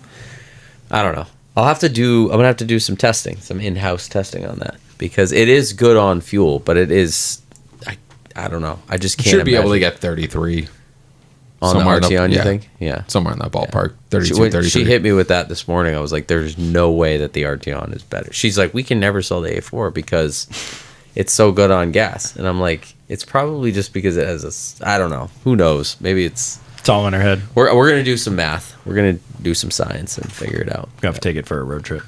Yeah, Full to empty. Yeah, we'll see what happens. We'll do trip, and then I'll just calculate it and see what which one's better. But I know for a fact that the new 2-liter stuff is insane. I mean, my Golf R 40 is insane. I'd get 300 out of the Golf R easy. But Yeah. if I lugged it in like 6 That's gear, not good. No, but if I lugged it in 6 gear, I'd get over 400. Yeah. You know what I mean? Just No, I mean, all the cruising. new engines are crazy. Like my dad has the Jetta with the 1.5, and he drives to Nashua every day. Yeah. And he gets like 48. Mm-hmm.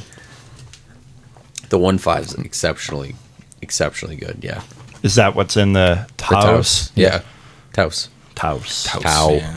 Those mileage numbers sound amazing. What's your work van get? 13. Nice. Beautiful. Yeah. The blue Mini, when I drove it every day, 25. And That's not bad. That's pretty damn good, though. That's not bad. Most of my clients that have Expresses, they're only getting like 8 or 9 in them. Yeah. I mean, I also try to be a little easy on it because I have to pay for the fuel. So, but then like I don't understand. The little beatbox Mini is getting like 28. I'm like, Seasoned. It's got like 208,000 Yeah, miles. like on you said, it's seasoned. it. Yeah. It's broken. Do those in. rust? Oh yeah. Is it rusty? Big. Oh, it's getting there. Yeah, there's some spots in we it. did warranty rust repair on one of his quarters. Yeah. Is it rusting again?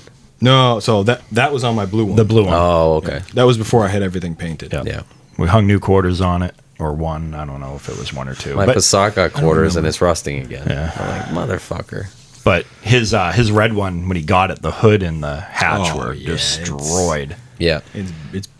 It's seen some stuff. Yeah. Yeah. 200K, it's definitely seen Oh, some dude, shit. I had a 15 Golf R this week. The guy, left rear caliper completely seized. Corrosion, obviously. Like, electromechanical caliper, too, so it had the parking brake motor Yep. built into it. Not cheap. Those are expensive. But we did... I mean, this thing is rusty. I mean, it's 10 years old, but it's like my Golf R. Where was it from? Did you look at It was a New Hampshire guy. Oh, He's no, had but it like, since new. obviously, if you live out near Rye or something, you know what I mean? You're going to get... I it's gonna- don't know. Yeah. I don't know.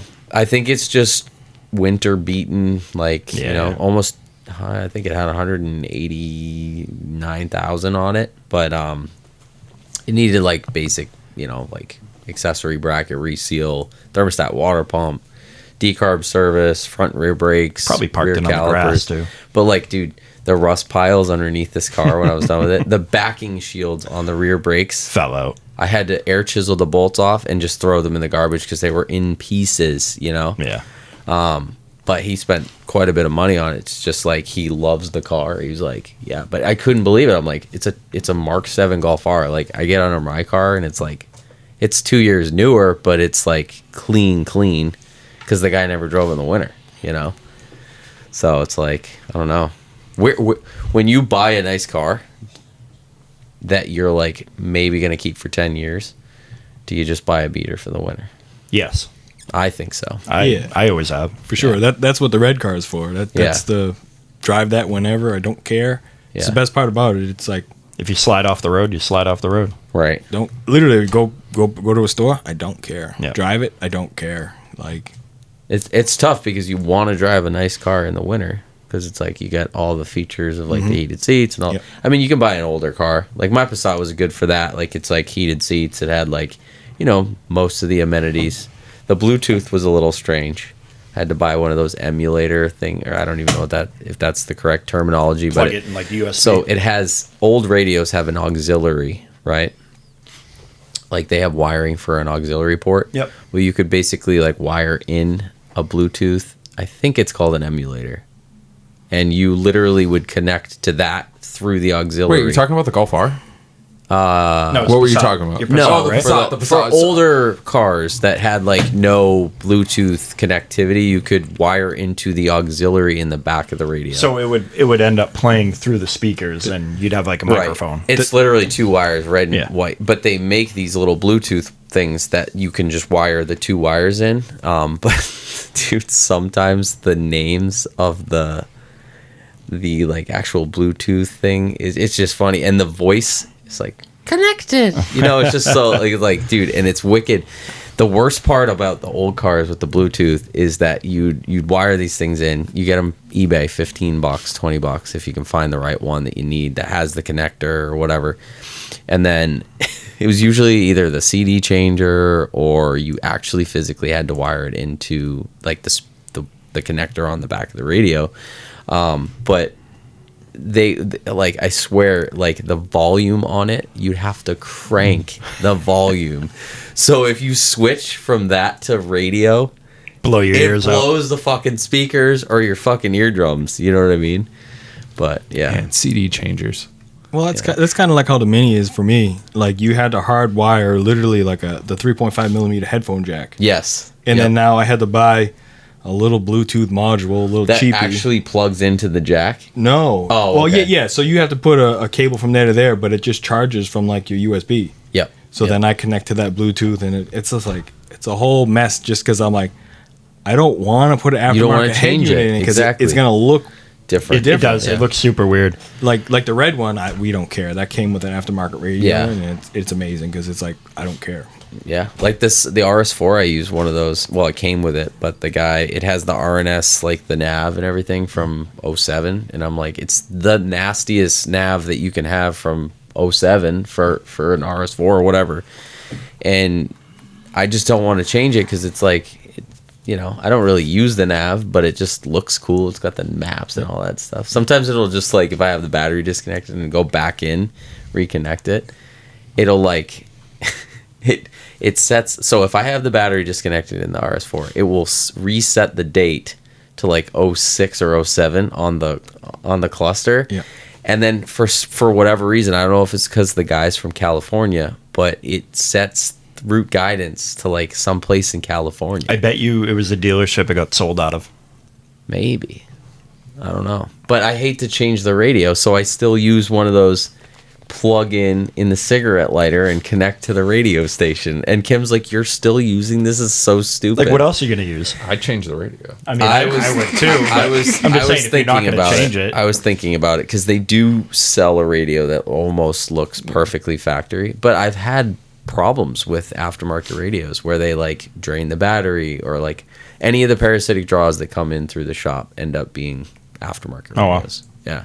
Ryan obviously has the down low on Yeah. which radios are good quality. You have to spend money on it. Yeah, these people are throwing $100 radios. Yeah. Yeah, I put it. going on Temu and finding. Well, I went on eBay or Amazon and I bought like a $250 Extrons for like the Touareg, Okay. and it was like DVD, and it's like got all these options, and then the DVD player stopped working, and then it's like this stops working, and it's like now the sound is shitty, and I'm like, should have just left the fucking stock radio and done what I did on every other old car and just wire in the little Bluetooth Yeah, thing. I mean, you I know? don't know how much they are now, but I remember. I mean, every car I've had that was older that didn't have Bluetooth or anything like that, I just always like, I'd go on Crutchfield, and for like $350 or something like that, I'd get like, whatever, a 7-inch touchscreen Kenwood or something like Yeah. that, and slap it in. and they always worked well. Yeah. Kenwood's good. Yeah, that's what I'm putting Kenwood head unit and door speakers in the Celsior. Yeah. So, but I opted for the higher end head unit. Yeah. So has all the. Any word on the Mark II? No, I was thinking about sending him a message next week. I picked up my phone, I scrolled down to his name, and I was like, not today. I was like, I'll do that next week. Does he listen? No, I doubt it. Zach? Yeah, maybe. I don't know if he How's does. it coming? So I was thinking about hitting up DJ first, see if he knows any info. Yeah, they See hang if out quite a bit, right? Yeah, he rents out the back half of his garage. That's where his S4 is. Yep. So I was thinking about hitting up DJ and being like, hey, you know if that thing's in there yet or not?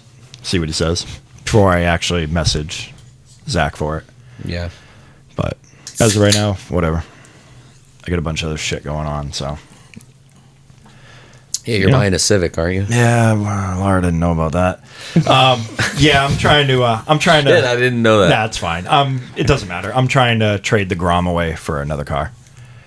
So, you know. You know, no judgment from me. Yep. Hey, shitboxes be shitboxes. I'm into it. Yep. So It looked cool. It's a tentative deal, but now he's kind of like, oh well, I'm gonna send a message to Sticker Guy and see how much to change the clutch because I always wanted to upgrade the clutch and get it running.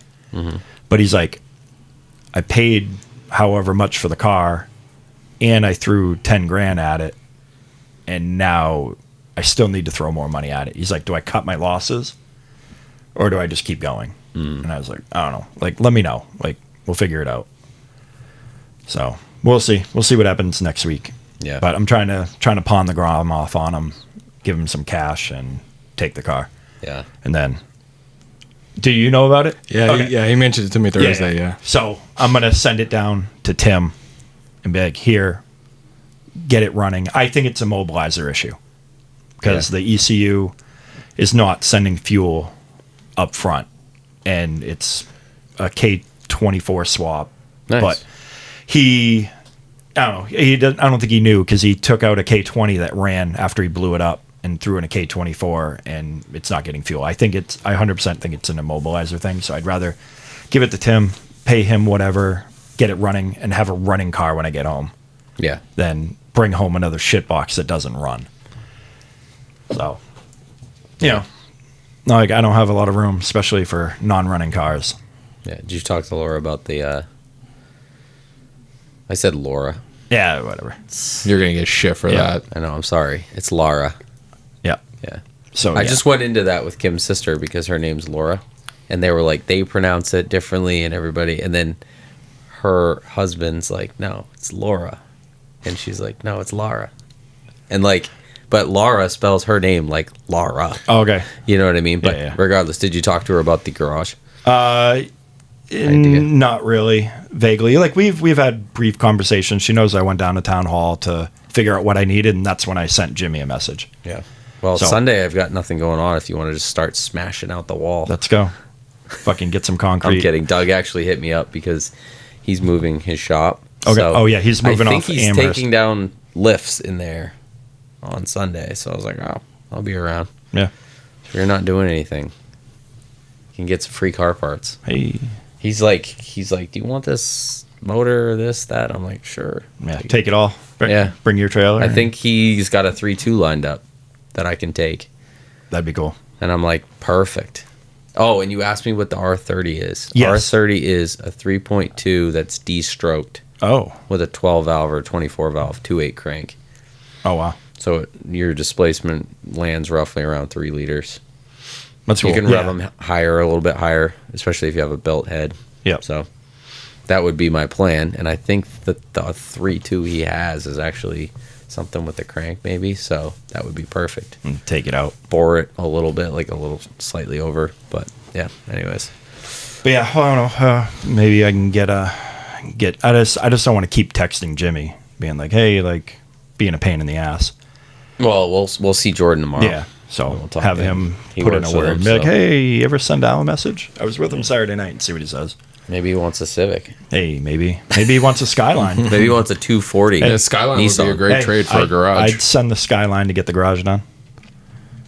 I wouldn't think, you know. You have enough cool stuff. That I don't. Are you gonna miss the M240 if you guys trade that? I mean, to an extent. Yeah, I would. You've been driving that daily. Yeah, for the most part. I mean, I've been driving the Celsior for 2 weeks, except for this week. But I've been driving Ryan's 3.6 wagon. Yep. But yeah, I mean, I like driving the M240, but it is what it is. Yeah. Move it along and get something else, and I'll be perfectly fine driving the Taos. Toast. But yeah, I like it. I mean, has everything you need. Yeah. So Just needs to be lower. yeah, definitely needs to be lower. Bigger wheels. I don't know. Maybe not right now. Oh no, the I have the. I wouldn't put them on, but I have the black Alpina reps that were on the X1. Yep. That'll fit right on the X3. Oh, cool. Nice. So that'd be cool. Like to put them on, see what they look like. I don't even know what a new X3 looks like. It's a brand new body style. What year? 25. Oh, so it's a new. It's a brand new body style for 25. So has like 15 or 20K on it. Nice. So Does that have a decent warranty on those, or is it? 5-year 50K? That's not It too might bad. be 4. Yeah, 4-year 50 is. I think what it's 4-year Volkswagen- 50 and the CPO 6 and 100. Oh, cool. So I don't know if I'd have to double check, but it might be because it's going through the shop right now. We're Was not. this the Lion Wa purchase? Oh, you So can edit that out. Is if you this want. is this a JoJo? Yes. Tully? So, yep. Okay, you can delete all of this. Yeah, it is what it is. I mean, I don't really get any perks. Like I'm not allowed to buy a car anymore if it's been on the lot for under 30 days. Yeah. So it's like, and this one has like a specific interior, and like I went to our website and they got like 6 cars on the lot that are that year. And, Yeah. And Well, that's what same thing. I asked our guys, and they were like, "No, we can't do anything Yeah. for you." I'm like, Well, because you guys don't sell used cars. Exactly. Like that's the weirdest thing. "It's the dumbest." they thing. Like, send them all to auction. Well, like I get into it all the time when I'm talking to Devin. Yep. Like when we're talking about trade-in values. I'm like, dude, look at the auctions, and he's like, well, we have our own auction. Yeah, And I'm like, I don't care about your auction. I'm like looking at everything else, and I'm like, you can give me a little bit. I'm like, if you sold used cars, Yeah. you can't. If you knew can't that you sell were used getting cars. it's wild. It's so stupid. It's so weird. Because like especially when you're getting in clean like 2-year-old trades that have or a year-old trade that has under 10,000 miles on it, or Even something like lease that. returns. Why would you not want to sell that? It's a very strange. So Mercedes of Manchester. Yep. That Mark V I sent you. So this super clean blue graphite pearl 2010 Mark V Jetta came in with Mercedes Benz Manchester like plates on it, and we were looking at it, and I'm like, what the fuck? Time capsule. Like little bit of rust on your typical, but the paint was like really nice. Interior looked like it hadn't even been sat in. Engine bay was like super clean. They sold that car. They were asking $9 for it. 40,000 miles, but a 2010. So they're selling a 15-year-old car at Mercedes-Benz in Manchester for $9 grand. Yeah. They probably took it in trade for like $1,000. $1,000. Yeah, you've always got to run the game. We used to, so like older stuff would usually always go to auction. Yeah. Unless it was something weird. Yeah. That you could sell. Well, they sold I it. cannot tell you Yeah. how many 250,000 plus mile Honda Elements we sold. That's a weird one. No, because People want those. Yeah, fucking but you things, take dude. them in trade for Yeah. $500, $1,000. You run it through the shop if it's clean. You slap it on the lot for $3,900 And just see. And people. So we did it the first time. We were like, oh, let's just see what happens. Things sold in a day. Wow. Yeah. And then we got a couple more, and we were like, well, we might as well as just throw them on the lot and see what happens. And every single one within a couple days would sell. And you would have multiple people calling and inquiring to try to buy them because it was just like an oddball car. But it's like you make a quick $1,500, something like that on it. Yeah. We would always sell like the weird. We sold like a 91 Land Cruiser that we got on trade. The typical Land Cruiser stuff. The rear frame rail was rotted out, but we took it in trade for like $5,000, and then we started searching around and just kind of looking at the market, and you could get 10, 11 grand for them, kind of for like what they were selling for. So with the rust, we slap it on the lot for $9,500, and we sold it to like some dude in Oklahoma. like sight unseen, just had it shipped out to Oklahoma. And by it, we did that. I think I might have texted you guys when we had it, but we got Cayenne Turbo. Mm-hmm. It was like an 06 or something like that. Another weird one. It had like 956. Yeah, it had like 90,000 miles on it or something like that. We took it in, and it was pretty beat. I think it was like the person that traded it, I think it was their father's car, and then they ended up getting it, and they were driving it, and then just kind of neglected everything, all the maintenance on it.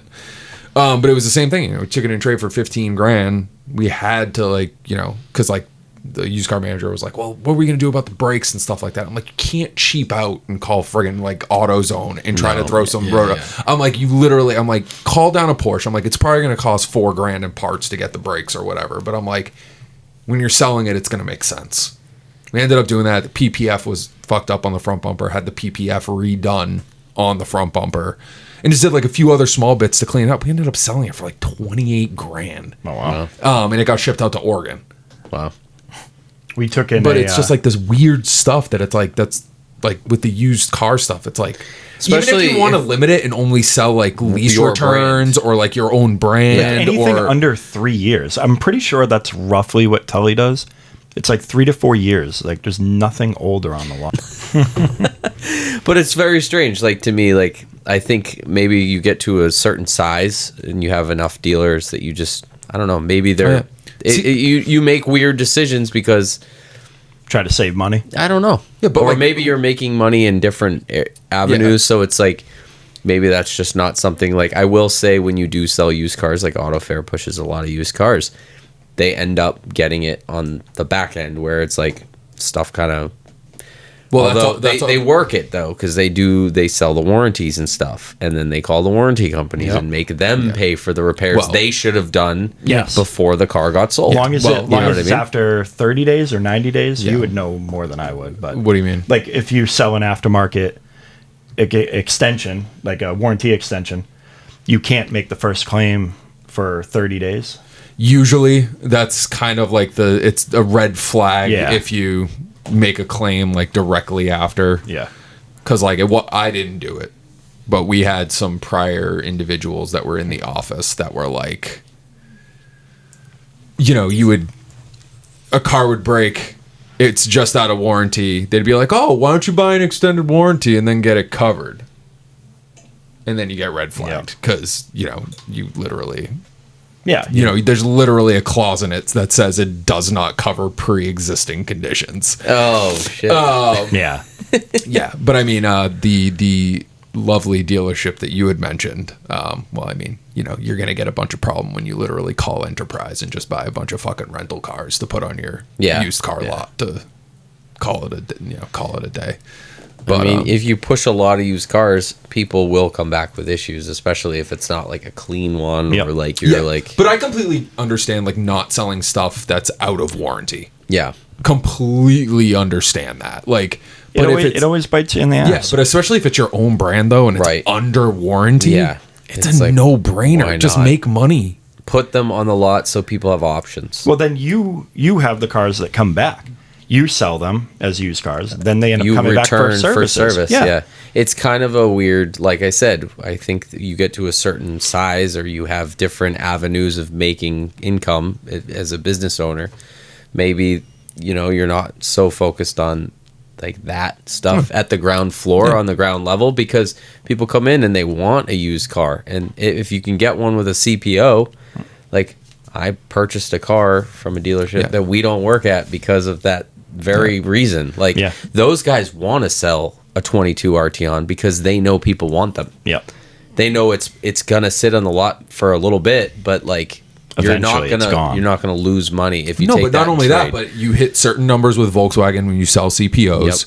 Yep. CPOs financed through Volkswagen typically have better rates than what normal used car rates would be, right? Then you have the opportunity to upsell on the warranties because it's under CPO, so it falls in a different bracket with the warranty company, so you can usually sell a longer warranty for cheaper. Right. I mean, there's so many pros to it, and I mean, I don't know what the cost is today, but like back in the day for CPOs, like I remember like prior finance managers, they would hate doing lease buyouts. hated them Yeah. because typically you didn't make any money on them, right? It was either someone just coming in with a check or a check from their credit union, or you might get the financing on it, but then it's like, you're doing a bunch of work to literally make, $20 in commission or something like that. I don't even think I went in when I bought mine out. I think you don't have to. Yeah. You don't have to. But what I ended up doing is that I would basically put it together with people. If you were coming in with your lease return to buy it, hey, do you want it CPO'd? If it was a Jetta or whatever, it cost us $490. Yep. So I would mark it up to like $1,100 or something like that, and I'd be like, hey, you get a 2-year, 24,000-mile warranty. You get, it's CPO'd. You can take advantage of the better rates. And at that time with Volkswagen, like the used rate was like 2.9% or something like that. So I'm like, it was a win-win situation, and everybody was doing it. Yep. Everyone was like, oh yeah, We used to do it. that's a no-brainer to do that. So it's like, I don't know, there's just so many angles when you have that. But the loaner car thing is interesting to me because we fucking loved the loaner program. We would always put like 8 to 10 cars in the loaner program because Volkswagen still considered them brand, because they would be on the CO still. Mm-hmm. They were never titled, and you could still sell them as a brand new car up until 9,999 miles. Oh wow. I don't know. So- They changed it. They did change You it. can't sell them as I don't new think anymore. so. No. They're very. I can get you details on that. Yeah, I'm But curious because they're- I know that when I left, they were shifting it. I Yeah. think it was like turning into basically like a 1-year lease. Yeah. That it was like obviously the dealership would get a deeply discounted lease to put it in the loaner program for a year. Very few dealerships don't use it, and we are one of those dealerships. I think we have and 20 loaners. It's a little frustrating. Well, I remember I got into an argument with what's his fucking bucket that used to be the service manager. Yeah, well, let's not name names. Yeah. And when the Taos Yeah. made it 17 whopping miles before the transmission blew up, I brought it back. And he was like, oh, yeah, I'll get you a rental car through Enterprise. And I'm like, the fuck you will? I'm like, literally just drove off the lot a half an hour earlier with a car. I'm like, I'm not driving out of here with the Hyundai Elantra for God knows how long. So luckily Devin was friggin' awesome and unwound the deal, and luckily there was another one on the lot that we could just swap to that wasn't the same color, which ended up working out well because that white one I think was still sitting on the lot over a year later waiting on the parts. Oh wow. Yeah, I will say That's wild. some people don't sell used cars. Yeah. I do. So Hey, if anyone's he's got looking, 4. I've He's got 4 ready to go. Almost ready to go. Almost. I had no time this week. Put down deposit they're- right they're- now. The problem is that people hit me up and they're like, "Hey, can you do this job? Can you do that?" And I'm like, "Yeah, I can get you in." But I just don't. I couldn't spend any time on getting the cars that I want to sell to the point where I need to get them to sell them. Like they need a little bit, but it's And they're all DPO'd, everybody. Dan gives DPO'd, a that's right. 6-month unlimited mileage warranty, all parts and labor covered. Yep. He'll- only Dan's stamp right on it. I even got window stickers, certified. But even when I sell a used car, like it, I have a certain standard, and some people won't understand that. They're you're dumping time and money into a car that you're just gonna sell down the road, whatever. But I think of it as like a business owner where I'm thinking, hey, like this person's probably gonna come to me to have it fixed. Yeah. So I want it to be legit, and I don't want to feel bad about charging them money if it does break, because I did everything in my power to get it to the point where it's going to be a reliable car. There's some limitations to that. You buy a car that's 20 years old, it's, you're going to get things that happen, but you got to work with people, and and I think if you show the intent that you care, that you do care, and you can't put a warranty on. I can't put a warranty on a car that I sell used. But I'm also not the guy that's like, hey, there's no lemon law in New Hampshire. You get what you get, I never want to see a car again after I sell it.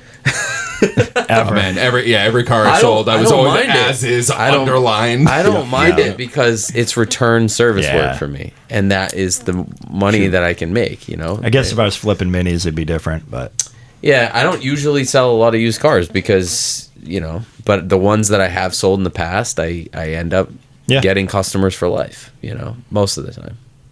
You know, Yeah. unless they total it, and then Hey. then they Then buy they- a Toyota because they're smart, and never buy a Volkswagen again. Not anymore. Don't buy a new Toyota. Yeah, Just as bad. I Just heard as bad as I know, everything it's else. fucked up. This lady this week, she had this green Beetle. It was like a shit. I don't know. It had a 2.5 in it, right? Manual 2.5, cool green color, right? We'll be dead and that thing will still be running. Her grandfather or her father owned it. He was like a retired war veteran, and he had a 356 Speedster when they were growing up. He made a bike rack for it. Took the whole family on vacation in it and all this shit. I'm like, how much is that 356 worth today? Probably, right? Oh, yeah. But they lived in Germany at the time. But she was saying that he bought the Beetle, and then he drove it for years. Bought it brand new and fucking. What would a 2.5 Beetle be? It's got to be like They did. That was the second generation, right? 06, I think it was 07. 07. It was that weird like light green, not the cyber green, but like it was light. It was similar to cyber green, but like that really light green, almost like a minty green. Manual though, and it needs some work. But she was telling us a story that her grandfather drove it, and then he gave it, or her father, and then she taught 2 of her kids how to drive standard in it, right? And then the grandfather got it back after Gecko green Gecko metallic. green. Yeah. That's it, dude. That's it. It looks just like that. It's got to be an 07. But it's pretty, dude. So I get under it. It's got upgraded front and rear sway bars, and I'm like, the thing looks like that, you know. So you don't expect it. Grampy was ripping it. Grampy was ripping it. But how cool is that? She drove it a little bit. He bought it brand new. He drove it. She drove it a little bit. Then she taught 2 of her kids, his grandchildren, how to drive standard. They drove it for years, and then he got it back, and now it needs like $4 or $5 grand worth of work. And I was trying to convince the lady. I'm like, It's not worth the 4 or no, 5 it grand. is, because the body's mint on Oh. it, and it's like a 2.5 manual. I'm like, this thing will run for another 100 years. The literally. 2.5 is still the funniest engine to me because Why? stock, when you start them, it Wing. sounds like a Hoover. Yeah, it's so weird. They sound terrible, but the second you put an intake and an exhaust on them, I they know, sound I know. glorious. So, Beetle. Yeah. I've been seeing, remember, we talked about, I think, when Doug was on, that pink Beetle color. Yeah, the fuchsia, Yeah. whatever, the fuchsia metallic or I've whatever been it is. seeing one like last couple of weeks going to work. Oh, yeah. It's been coming down River Road. Hardtop or convertible? Yeah, hardtop. Nice. And I was like, oh shit. Like, Yeah. that's that color. Yeah. It's kind of weird. Such a great color. Yeah. Well, so I asked you earlier, how stupid would it be if Mini stopped making the Cooper? And I we mean- we were talking to this lady, and then we were talking about how they had this cult following with the Beetle, and they just stopped making it. Yeah. It's like, even if the sales weren't like crazy, you still had that I cult think it- yeah, following. Yeah, you got those people that are going to buy them. I think it worked out for Mini though, because I remember a lot of my Beetle customers ended up with Minis after. I could see believe that. I it could because see it's that, a yeah. weird little like niche vehicle that's kind of neat, and Yep. I think they should bring back the Beetle, but really make it sporty. They need to like bring the back a Dune. manual. The Dune was sick looking, But it wasn't all-wheel drive. it wasn't all-wheel drive. That's where they dropped the ball. The and they Dune should have was so lifted cool. it a little bit, just a little bit. You know, so you had a little bit bigger tire. I think people with the idea that, hey, it's all-wheel drive, you can take it off road, kind of not like as quite as far as the Wrangler type stuff, sure. but you know, like if you have a little vehicle like that, that's kind of neat. But I mean, you've got to look at all the companies now that have like come back out with kind of like the more nostalgic type vehicles, right? Yeah. Like even going back to like the early 2000s, late 2000s, the FJ Cruiser. Yeah, that was cool. Everybody loves them, and now they're like a cult following. You find a clean FJ, it's selling for 40 or 50 grand now because that's what people want. Yeah. But then even at that, you know, Toyota brought back they didn't bring back the Land Cruiser, but they brought back the new, smaller Land Cruiser, but then did, I forget what it was called. I think it was like the 1967 edition or something like that. It was like an option package that you could get when they first came out. And it had like the old school, like round, kind of like square round headlights ish. Yeah. But it was like a retro throwback. What happened with the Scout? So Did last they I, actually make some Yes. new cars? so last I saw with Scout is Volkswagen's trying to buy, because they realize they found out that have realized that their EVs are not all it's cracked up to be. Yeah. 1958. That's where, up on the top right over there. This one? Or the 2024, like whatever. Yeah. That one there. But it's like kind of like brought back a little bit of like an old school flair to the front end and stuff like that, versus the regular Land Cruiser has like more modern looking like square triple beam headlights or whatever. But yeah, no, I think last I kind of read was basically, it doesn't sound like Volkswagen has much faith in their software for their EVs. Yeah. So I don't know if it was, the article was kind of vague. I don't know if Volkswagen is trying to buy stake in Rivian or buy Rivian. Well, I thought they invested in Rivian. So I'm pretty sure they invested in Rivian, but I don't think it was like a purchase. Yeah, and I don't think it was like a part sharing type thing. I think it was just more an investment in Rivian. Yeah. And I think the whole thing is to try to maybe get in bed with Rivian a little bit for the Scouts. Yeah. But again, it's one of those things. Like we were talking about it a couple weeks ago, like with the bus. New bus, super cool. Great. Yeah. They did a great job styling it. Yeah. Everything looks cool. But the EV only thing, like especially only whatever 230 miles of range or something like that, like that's what EC said. He said if that was a hybrid or they would have had they would have been backordered. Slap the 2-liter in it. Yeah. Insane. Done. I still say they should have teamed up with Porsche and done a flat 4 turbo. If they did a flat 4 turbo like a Subaru, Porsche does that. That's all they do.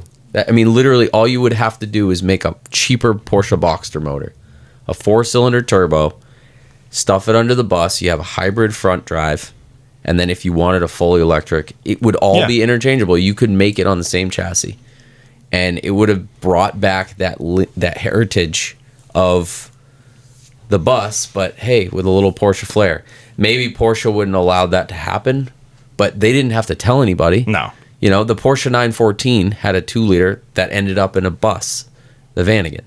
So it was the same motor. Like, I don't know. I just think that they missed so many marks on that. And it's still, we will talk about this every episode. Yeah. It upsets me every time. It's more the fact that Volkswagen is just missing the mark on everything lately. But Volkswagen committed $5.8 billion to a joint venture with Rivian to develop the next generation software defined vehicle architectures. Yeah, they did just come out with the GTI Polo, which is full EV. It looks cool, but they should turn off commenting, because every time I see a post by VW with a new EV, it's like, bring back the Scirocco and the Corrado. but then it's like you go back in a year, late 2000s, early 2010s, you go back and look at some of the Polo GTI and the Lupo GTI and stuff like that. Like, they're all great cars. Yeah. And now, use your fucking brains. This isn't GTI stands for Gran Turismo Injection or something like that. Yeah, or something like that. I think it's something like that. I've looked it up many times. It's Grand Tourer Injection. Right. So injection is not electric, which is why they shouldn't call anything a GTI unless it has fuel. Right. But it's in my opinion. GTE, which is weird because they had GTE. Well, they did. They had in the Mark 7s. They had the GTDs for the diesels. They had the GTEs, which were the hybrid. Yeah, they should keep a GTE. That way, they don't get flamed on Facebook by everybody who's owned a Volkswagen that doesn't want EV. They're just brain dead right now. Yeah, I think EV is good for the masses because you can plug it in and whatever. It's not good in certain. From what I've read, the infrastructure in our country really isn't set up for it. No, it's not set up for it. No, it's really not. And even right now with energy prices, it's actually more expensive to charge your car than it is to actually put gas in it. Yeah, don't they? In California, they have blackout where you have to You can only charge it in certain times at night. You basically can only charge it at night. Dude. So if you, to me, I feel like EV stuff is better on very small vehicles. Like if you have a Golf or something, that's perfect. These big, massive electric Humvees and shit. Yeah, that's crazy. It's just ridiculous. The only people that are killing the EV game right now is China.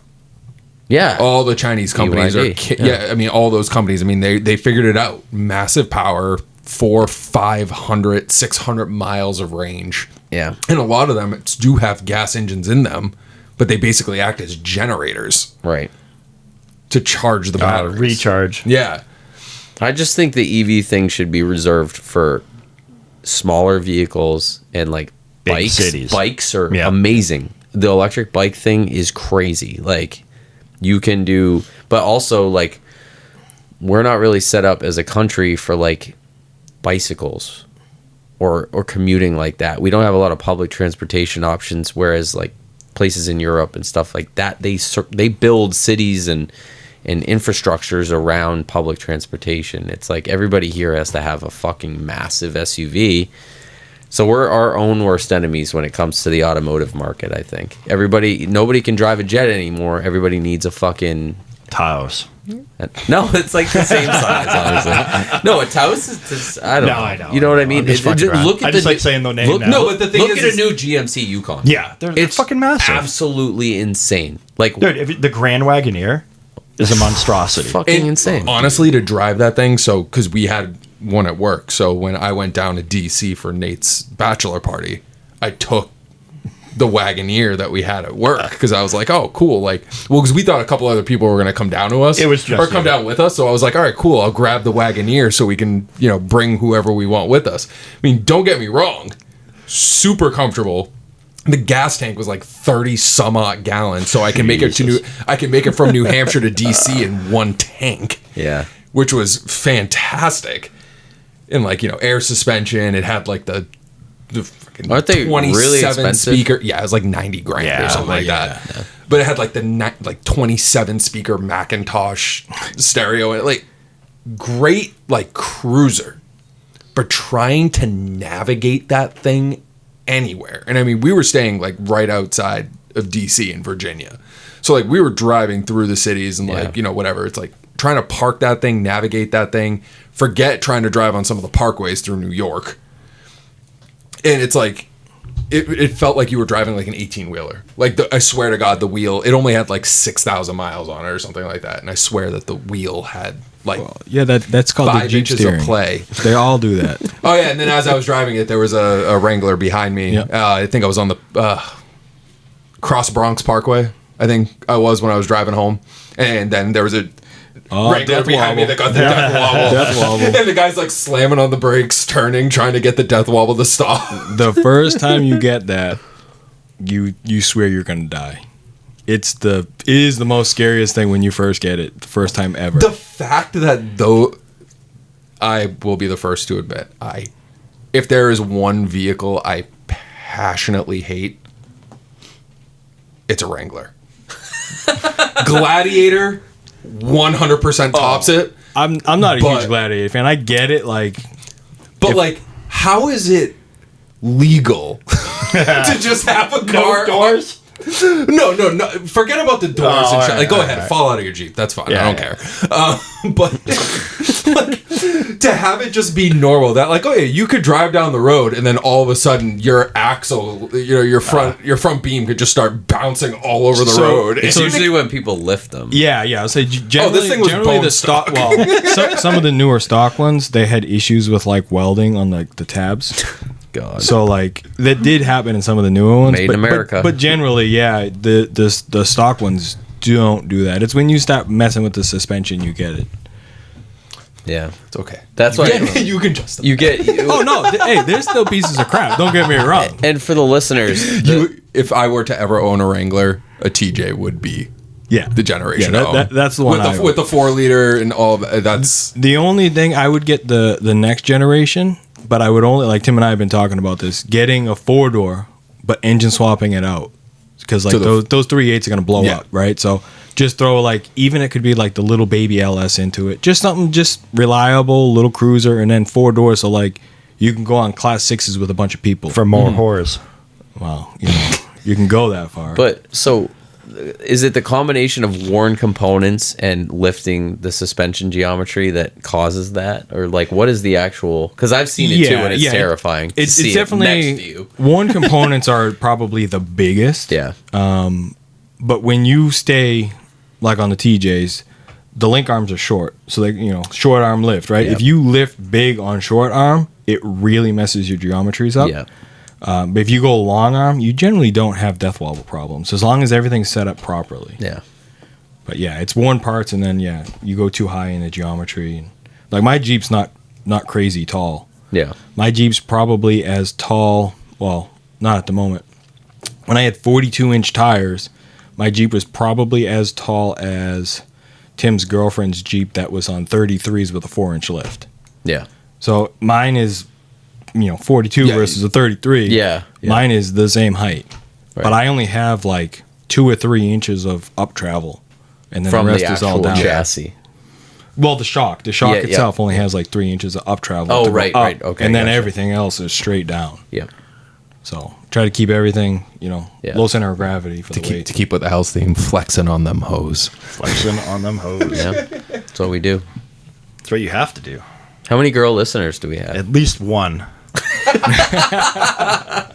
We probably lost her. Yeah. I don't know. Shauna still listen? No, because she doesn't want. She's like, it's very weird when we're working at home together. Yeah. And if she was like, I think she listened to like the first like 4 or 5 episodes, and she's like, listening to you talk, but then also hearing you on a meeting in the other room, or like hearing you yell down like lunch is ready or something like that. She's like, it's very strange.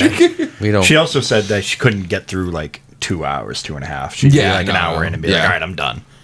Yeah, Kim definitely doesn't listen. No, she listened to probably the first couple and then she was out. We've been pretty tame lately. Yeah. No, almost 3-hour episodes. Like we're probably pretty close to wrapping up, and we're at what, 206? Yeah, That's we're not about there. Lara's like 2 behind. She caught up a couple weeks ago. Yeah. And she was like 1 behind, but yeah, it's pretty cool. Yeah. I think I can check the analytics for the percentage of girls, but it won't tell me. Nah, don't even worry about it.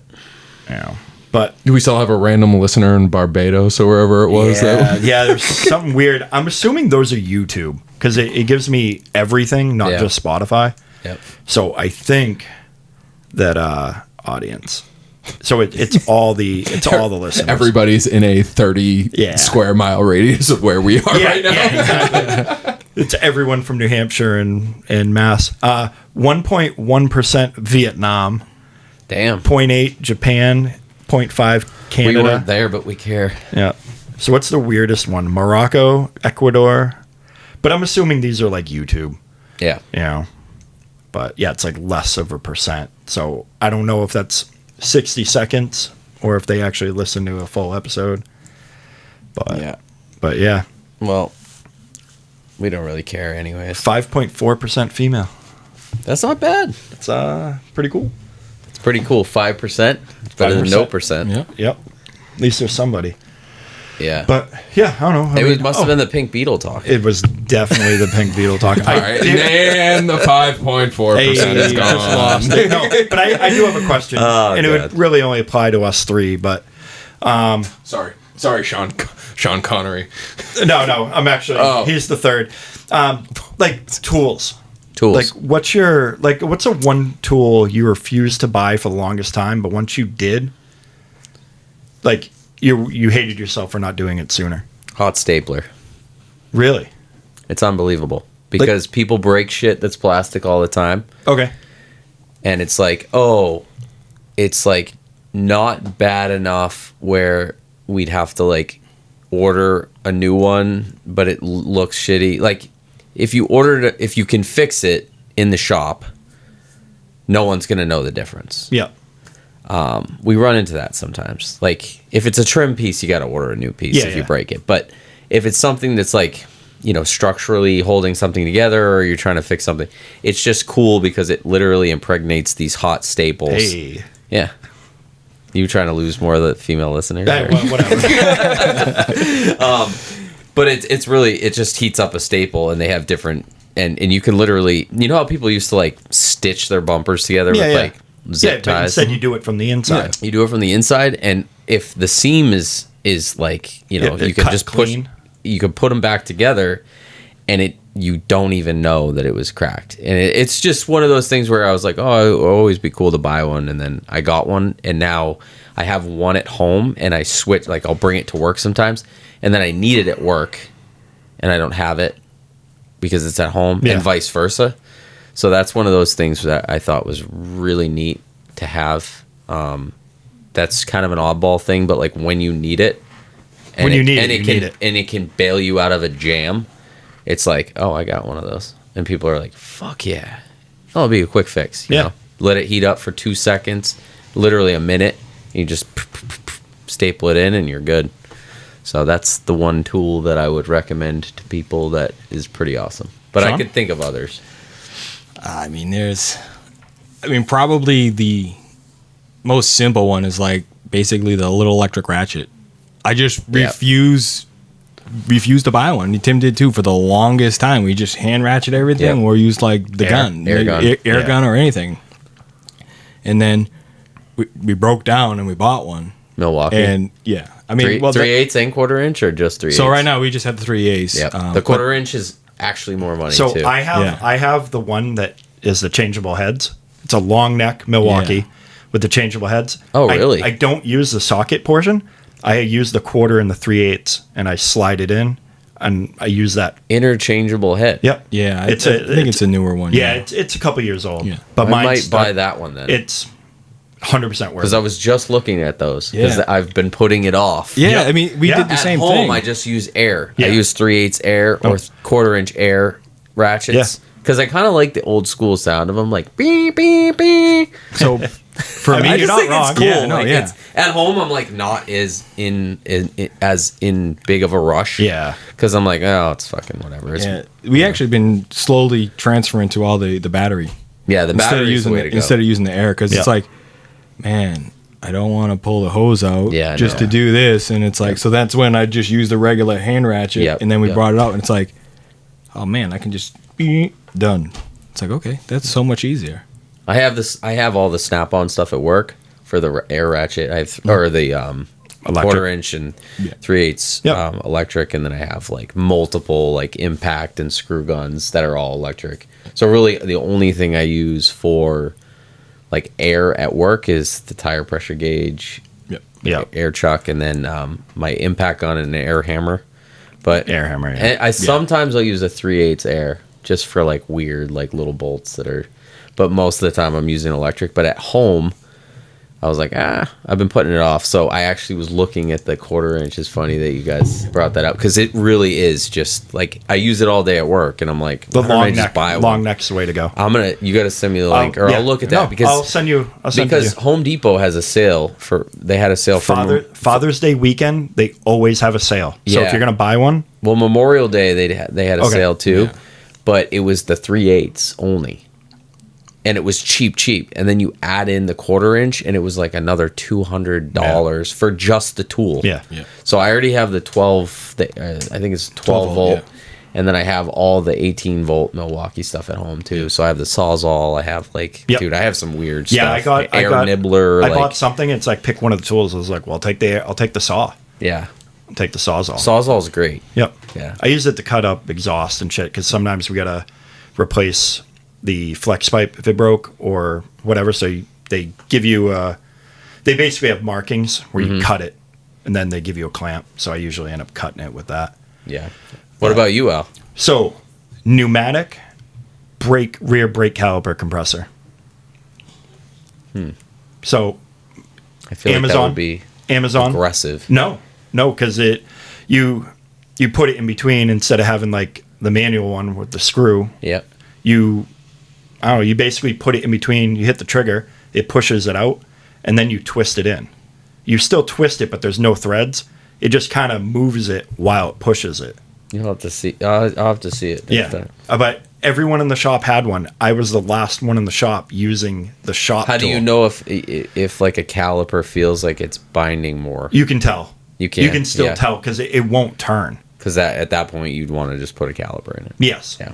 But or it's going to come back seized. Yeah. But like you can tell just like the other one where it won't turn. Yeah. Because it still has to. You still have to twist it.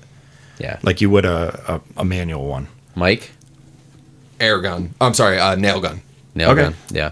for the longest time, like all the house projects and everything. I can answer this just because I don't work on cars all day, I don't asshole. know. Maybe. I don't work on cars all day. Just saying. Yeah, but you're in a trade. Listen, you're in a trade. I have a tool obsession, so Yeah. it's kind of an issue.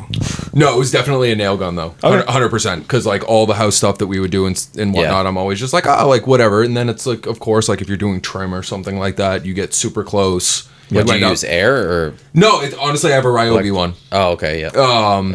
And it was just one because we ended up just buying a bunch of like it was an impact, a regular drill, leaf blower. It was like a whole package that came with stuff. And then it was kind of one of those things where it's like you could add something on. Yep. And I was looking at something random, but I was like, you know what? I was like, why don't we get a nail gun?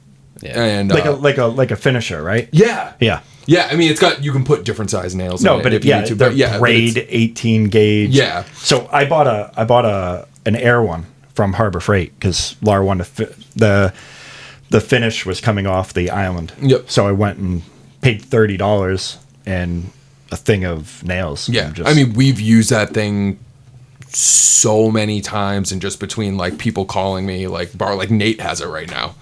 Because they had the upstairs in their house redone. So, like, he was finishing up some trim work and stuff like that. But, I mean, like, that thing has got so much use. And I think it was like $119 or something like that. Yeah. It was worth every penny. Yeah, I opted for the air one because it was $30, and I think I was only going to use it one time. So we tried using it to fix one, like a garage door, like the garage siding trim. It was like the metal whatever. It just shot right through it. And I was like, well, can't use this. But, yeah. That's cool. Well, I have the air, but Milwaukee, we have the Milwaukee. Kim was building their garden. So she bought like, I don't even know. I think she bought like the staple gun, electric, a brad nailer. Yep. Like we have like so much weird, like I have a bunch of weird tools that are just like, used them once.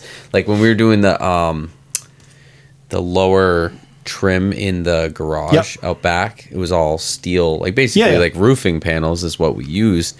And I bought the Milwaukee, it's like an air nibbler. Yep. And it cuts these little half moon. Dude, do not get that shit in your shoes, man. Oh, they're sharp. They're so sharp. Like I would do a panel and then I would sweep it up because doesn't they have a little bag that's supposed to catch them? Maybe. I thought they had like a little container. I don't think I got that. Yeah. I thought they had like a little container or bag that like the little chippings are supposed to fall into. That would be smart. I should probably look at the open the box back up. molded case that I got with it. Yeah, I don't know. Maybe mine did not have that, but yeah, I used it the other day to cut like some stainless steel, which honestly is not a great tool because the accuracy, it starts to go and it's just like it starts to veer off. It starts to run away. Yeah. It's like fucking, and then you're like, shit, that's not a straight line. Yeah. So it was okay for garage panels, but like when I was trying to cut I was trying to cut a stainless thing for the Rabbit, I was like, I can't use this. So, yeah, you usually rough out the panel. Yeah, rough it out and clean it up. Yeah. I'll have to look into that bag thing, but yeah. So that's it? Yeah, that's it. All right, we'll call it. Fuck it. Al's pulling out his medieval scroll now to read his. So, you can listen on Spotify, Apple, YouTube, Amazon Music, Pocket Cast. You can follow us on Instagram, 3 Pedals Podcast, Car House. I'm at Capone. Mike is at send__it. And Dan is at Dan J. Pendleton. So, if you got any complaints about what's women, your Instagram? I don't even know, to be honest. God damn it. Hold on. I'll get to that. I was going to... I wanted to... Jesus Christ, give the guy a plug. If you need a fantastic electrician, you can call Shawn. Yeah, exactly. It is something weird, too. Where do you work? Like, what's your area range? New Hampshire, obviously. Yeah, so I do New Hampshire, Mass. I'm kind of... Again, I'm based out of Townsend, but I have customers in, like, West Newbury, obviously, like, Manchester, Nashua. Yep. There you go. If I do the garage, I'm going to have him come up. I mean, I'm going out to Marlboro, Mass. Nice. I'm kind of everywhere. But he is Shawn C_86. All right. If you're looking for electrical work, hit up Shawn. yeah. He'll be happy to go over to your house. He might be busy on a Mark II Jetta Coupe project. He definitely will be after that Jeep leaves. Might just tow it to a shop. You just call AAA and just send it down there. Yep. I told Jay I'd talk to you about it, so we'll have to discuss that. Got to get that Jeep out of there. Yeah, Is there a light at the end of the tunnel, or? There is. I got some parts that should be. I got some stuff that landed. I got some more stuff coming, but again, I got a little section I can keep going. Yeah. I got a good chunk done last week, so I'm hoping to get a good chunk done this week or tomorrow, because I'm completely out of town for the whole next week. So Tomorrow's your day. Tomorrow's my day, and then I'm out. I probably won't even be at the shop next Saturday. I don't believe so. I'm going to be completely out and about, and pretty much where we're going, it's out in the woods. I'm probably not going to have any cell phone service either. So don't hit him up next week for glorious. Yeah, well, I mean, it's going to be work. It's going to be long work days, but work. Oh, yeah. It'll be like Dan. He'll get back to you to 3 to 7 business days. Dan gets back to us 3 to 7 business days. That's what I'm the saying. The only time we can get Dan to answer us is in the group I chat. prioritize customers over He them. does. Fuck these guys. All right. Thanks for listening. We'll see you next week. See ya. Bye.